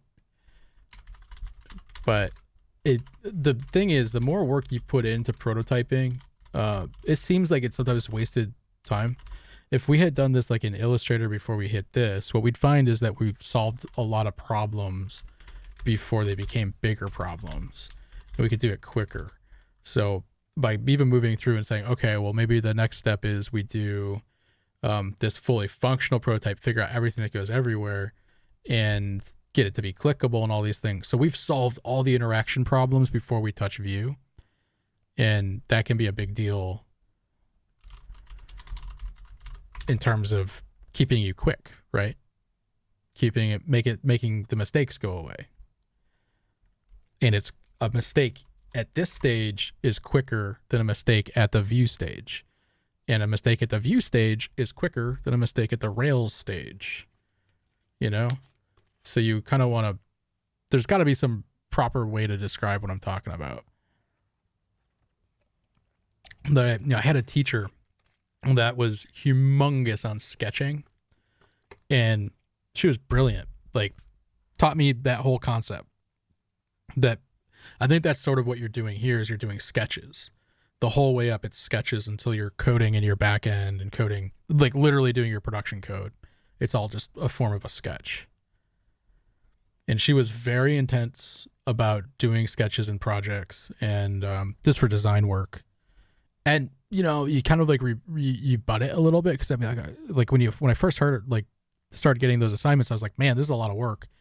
But you get better outputs and you get like more things thought out that way. I hope I'm making some sort of sense. I should have her come on and talk sometime. I think she would like to. Because she's a professor. Like, she likes talking to people. She likes teaching people stuff.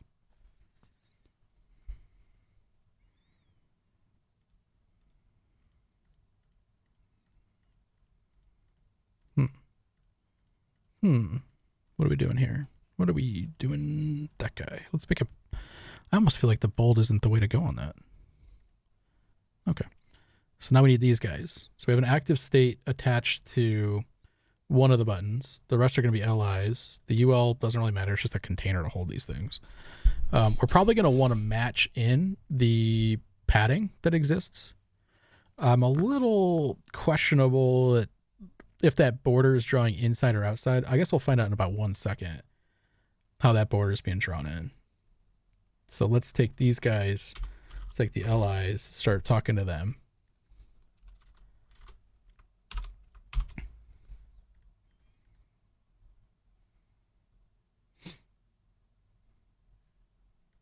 Let's get some font sizes figured out. Let's say 18 pixels, start with that.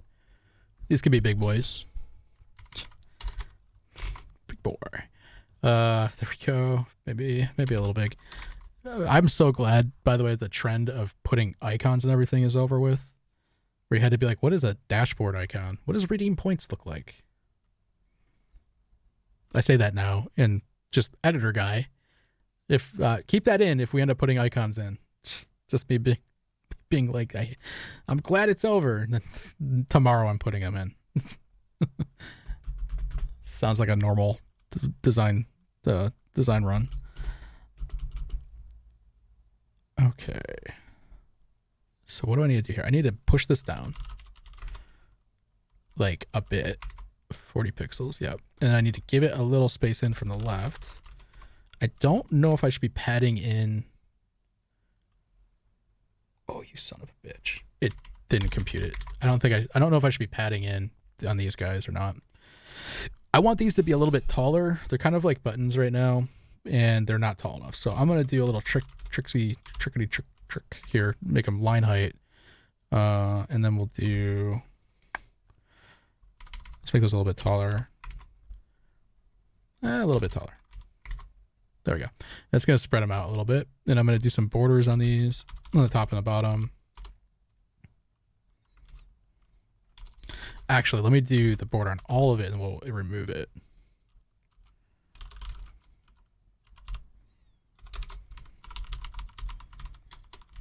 Trying to be smart about this.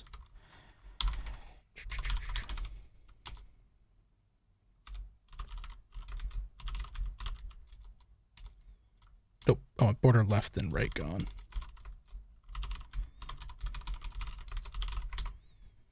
Cool. Yep, that was the problem. So we don't want to do that. So actually we want to border bottom everything.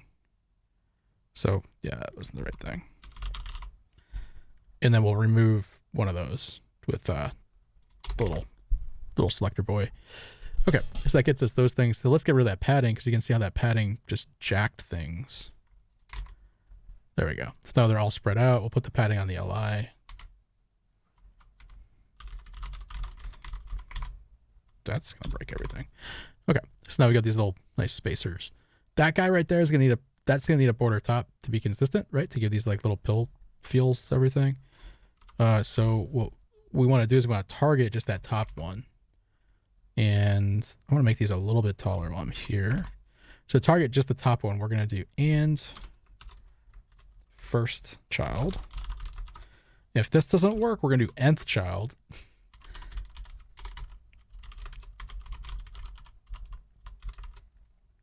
And I could be using some variables here, but screw off. I'll just write it twice. Boom. And now we've got our, got all that stuff in. Now, let's mess around with this. So right now they're left aligned flush left. What if they weren't left aligned? What if they were right aligned? You don't see that too much. But if they're right aligned, what we can do is we can have these things push in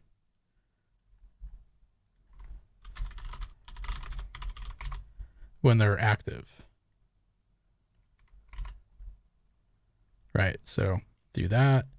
I'm going to give them a border left that's empty. Or a border right that's empty, I'm sorry. We'll make that, what's that one about? 5 pixels. That's probably good. 5 pixels, solid. Just make it red first. Okay, there we go. And then we're going to turn that off. Make that transparent. Okay, and then we're going to make it so these guys transition. Just a quick ease in out. And then let's put they should have cursors already. Yep, they don't have user select turn off. Let me do that on the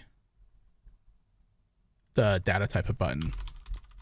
Anything that's clickable that users would click, you should turn that off. Or else you're going to get that weird thing where they go to click it and it starts highlighting stuff. Is there a better way to give you a view of the coding screen? It's very tiny from a desktop. Newsy, I wish. We were actually talking about it today. We were trying to figure out what we do to make this better for you guys. I mean, I can make it bigger, right? But it's really tough for me to do like the bigger this gets, the less code I can see at once. And when I'm doing this, I usually look at it like at this size, maybe even that size. So it's like a triple font size thing. I can try and make it bigger though. Yeah. I just have to remember what this is. Let me just check my settings again. So now it's up to 17. Oh boy. Oh boy.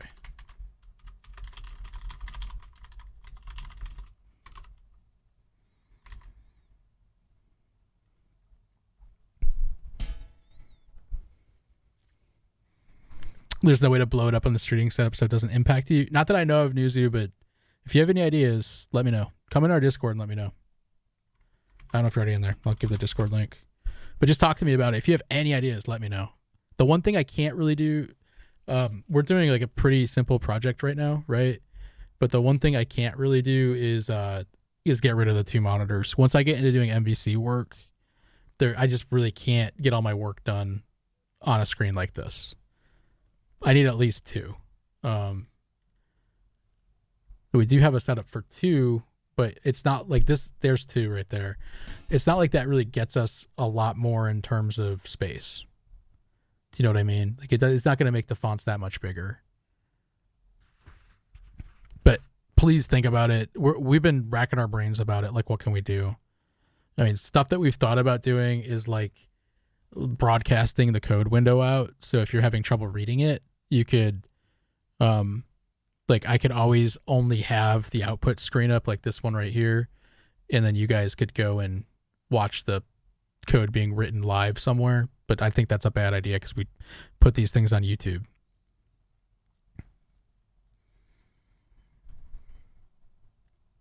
MacGyver, let me read your thing. So you're working on an app that lets you talk with people that share your interest, just like on Omegle, but on specific on categories. You made a design mockup and you're writing a business plan. Do I have any tips for finding an investor or any tips for a very early stage startup? So I can't really click on the link, but congratulations, man.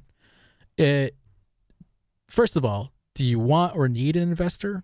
How are you going to make money? There's really simple things that come up when you try to pitch. How are you going to make money? Why do you need the money? How much are you willing to give up in the company? Who's on your team? And what is your vision for today? And what's your vision for tomorrow? So if you don't have a working app right now, you need to get that done probably before you get an investor. And the reason for that is there's so many people that have these ideas. They want to see something that works. So you need to be able to demo it. Unless it's some like earth-shattering piece of technology, you need to be able to demo it. And if it's not an earth-shattering piece of technology, they're probably not going to look at it until it's done. And once it's done, you really need to show traction as well. So they're not going to pour money on something that's not proven. If you need an investor, if you absolutely need one, you need to find somebody who you know. Like you need to find like a family member or something like that, or one of your partner's family members, because there's really not too much capital that's just floating around for random people that don't have networks and stuff like that. If you're early stage, what I would say you do is don't worry too much about getting an investor. Don't worry about it. So do I think that there's no way without a demo, even a prototype made in XD? Hell no. Nope. Dude, I was pitching apps like that. The last time I pitched, I was pitching an app that I had 150 design screens done for. It was, I wrote 200,000 or 300,000 lines of code to get some of the algorithmic stuff laid out and some of to basically figure out all the data models and some of the algorithms that would go into it. Just so I could say, like, I figured these pieces out, right? It was a massive app, absolutely massive. And I had a good business plan. I had a good pitch deck. My business plan was a couple 100 pages long. My pitch deck, we had the short ones that were like 5-10 pages, right? I also had ones that were like 40 or 50 pages long. We thoroughly defined and showed the market exists. We showed that we had interest from the market, meaning we had people who were ready to commit to buying it. And what we basically needed was money to push the idea into reality before we started taking money from pre-sales or anything like that, or rather saying, hey, pre-sale person, sign a contract. We didn't want to just do that. And let me tell you, it was crickets. It was like I would pitch people and they would say, it sounds really awesome. You need to have it working. You need to have customers before we'll talk to you. And I'm like, well, it's a chicken egg problem. Like I was like, this is $1 million, $2 million of dev that I have to put into it to get it to that point. They're like, figure it out. So there, you might be able to find somebody who's like totally cool with giving you a little bit of money to make a prototype. And I don't mean an XD prototype. I mean like a functional, people can log into it, buy it, etc. prototype. You might find somebody, but the amount of money you'll get is maybe max out $50,000, maybe 100. And that's really not enough money to do it. What you need is people on your side that are just going to do it regardless of funding coming in. And you like, if you're building a startup, you have to, at least my opinion is, unless you're like, oh, your startup deals with warp drives or interdimensional travel or like the cure for cancer, I think it's software. Just throw time at it and it'll be done. If you have nobody who's experienced and you say you need a lot of money to make it work for marketing. Yeah. Welcome to everybody else trying to launch an app. This is the problem. You have to differentiate. Like, why are they going to give you any money? Yeah. If you have connections, if you have a network, there's a really good chance that someone will float you the money if they like you. If they like and believe in you. There are people out there that'll do that. But as a random person pitching to an accelerator, an incubator, or just generally just venture capital is not going to touch you, not without traction. An incubator might bring you in. An accelerator might bring you in, but that's as far as you'll go. Accelerator, incubator. And again, not enough money to pay your bills. I mean, you could get into one of the best incubators or accelerators, in the country, and they won't give you more than a couple tens of thousands of dollars. Like, they don't have much laying around. They're basically throwing money at you, and they're just like, that should cover ramen and rent, So Bobby, you said the problem with finding somebody experienced is that you have experience with peer-to-peer video streaming, and you could help him out, but you can't afford to work for free. Yeah. Bobby, that was the same thing. That's my biggest problem too, is I only have so much time. I can only work on one thing at a time. I'm at the point now where I don't pursue money in projects anymore. Like, I don't do client work. I don't I don't look at an app and say, will this make money? Okay, I'll only work on it if it makes money. I have a little more flexibility because we're doing content here, and if it makes for good content, it makes for a good project for me to work on. And that situation where you have people that could help you out, but they're not going to be able to pay their bills if they help you out. And not many people will work on an equity play either. Because if you're throwing out equity plays, like big equity plays early in a business, I will never work with you. Ever. Unless the equity was 50%. I would literally say, you give me 51% of your company, you give me control of your company, and I'll work on it. But that's not to you. But that's sort of the phrase I would have. Is because I'm like, at that point, I'd be like, you're not fit to run a company if you're throwing out double-digit equity for volunteer work, you know? So I'd rather take it over and, you know what I'm saying? Like it's really hard, man. It's really hard. You can have a really good idea and you bring it to market and it doesn't work. You can have a really good idea and you execute nothing on it and it gets picked up by VC, but that's just few and far between. The failure rate on startups is like 1 in 40, even with funding. So it's kind of crazy. So 1 in 40, that number might be too big. I think it's 2.5% make it.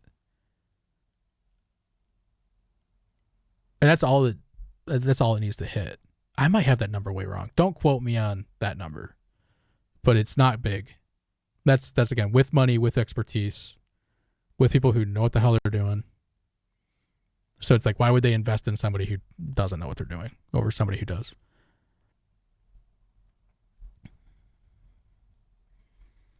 And MacGyver, so a big thing when you're working on applications, I would say one of the most important people you can bring in is somebody that just all they do is keep you organized. That's it. They just keep you guys productive. They are able to map your idea out. They might not even be somebody who's developing it, but it's somebody to tell you, don't develop that. Develop this. This is what you guys should be working on. Forget about this other stuff. You got to trust them and just do what they say. That's something that only comes with, in my opinion, that only comes with a lot of experience. To say like, to look at a product offering and say like, that's the stuff you need and that's the stuff you don't need. And you're gonna have to trust them, because if everybody's working in different directions, or if you guys are coding the hell out of something that really doesn't bring value to the customer, then, which happens a lot, then, you know, you're never gonna feel like good about it. Yeah. The motivation organization is a big part. Yeah. And Bobby, you launched 3 startups and you made some money before losing most of your customers. Oh God. Yeah, they made 2 and nearly 0. Yeah. I mean, it's really, what do you consider a startup too? When you say I've launched a startup, I'm in this, like, we've created a immunity buffer here. So what we have at Omatum is we have an incubator, which is what I'm working on projects for all the time. And we have a studio, which is what these guys work on. So they're more or less like, I have this supposition that give me like 2 years of having put out money for editors.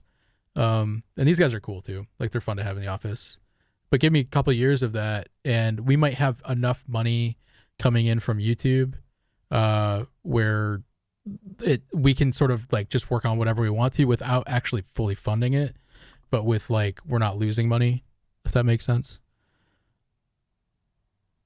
And I just think that it doesn't matter what project you want to work on, like software wise, there is no guarantee. You could think it's the best thing ever and there's no guarantee.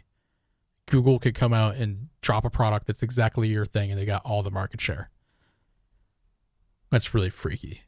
Or like, you could have some niche-y thing that works because something doesn't exist from a vendor, and the vendor adds it as a core feature, you know? And now all your technology is gone and somebody else copies it in a day.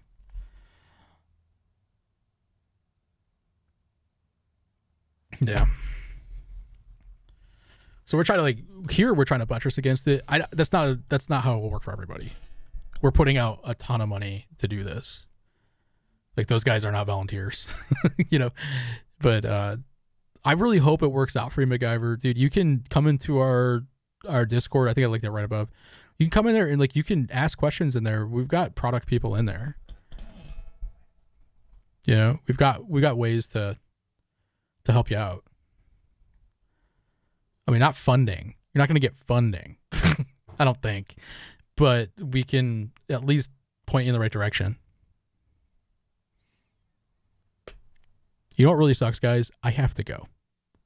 It's 7:25 and I have to go review a video before I go tonight. So let me do my little sign off thing. Thank you guys so much for your time. We're going to tomorrow continue working on designs. We'll just see where we get it. There'll be dashboard stuff. I'm doing horrible at this. Dude, I try to do this like I'm ending a YouTube video. Anyways, I'm going to give them some stuff to cut around. Tune in for the next video. That's horrible. I got no way to end these things. If you guys want to check out our YouTube too, it's youtube.com/Omatum. We'd love to get your subscribers. Tell your friends. I'd love to get to 1,000 subs before June. That gives us about a month. We can do it, boys and girls. Anyways, thanks, guys. Everybody have a good night, and I'll see you folks tomorrow. No, probably no delay. Tomorrow I'll be starting at 1 p.m. EST. See you later.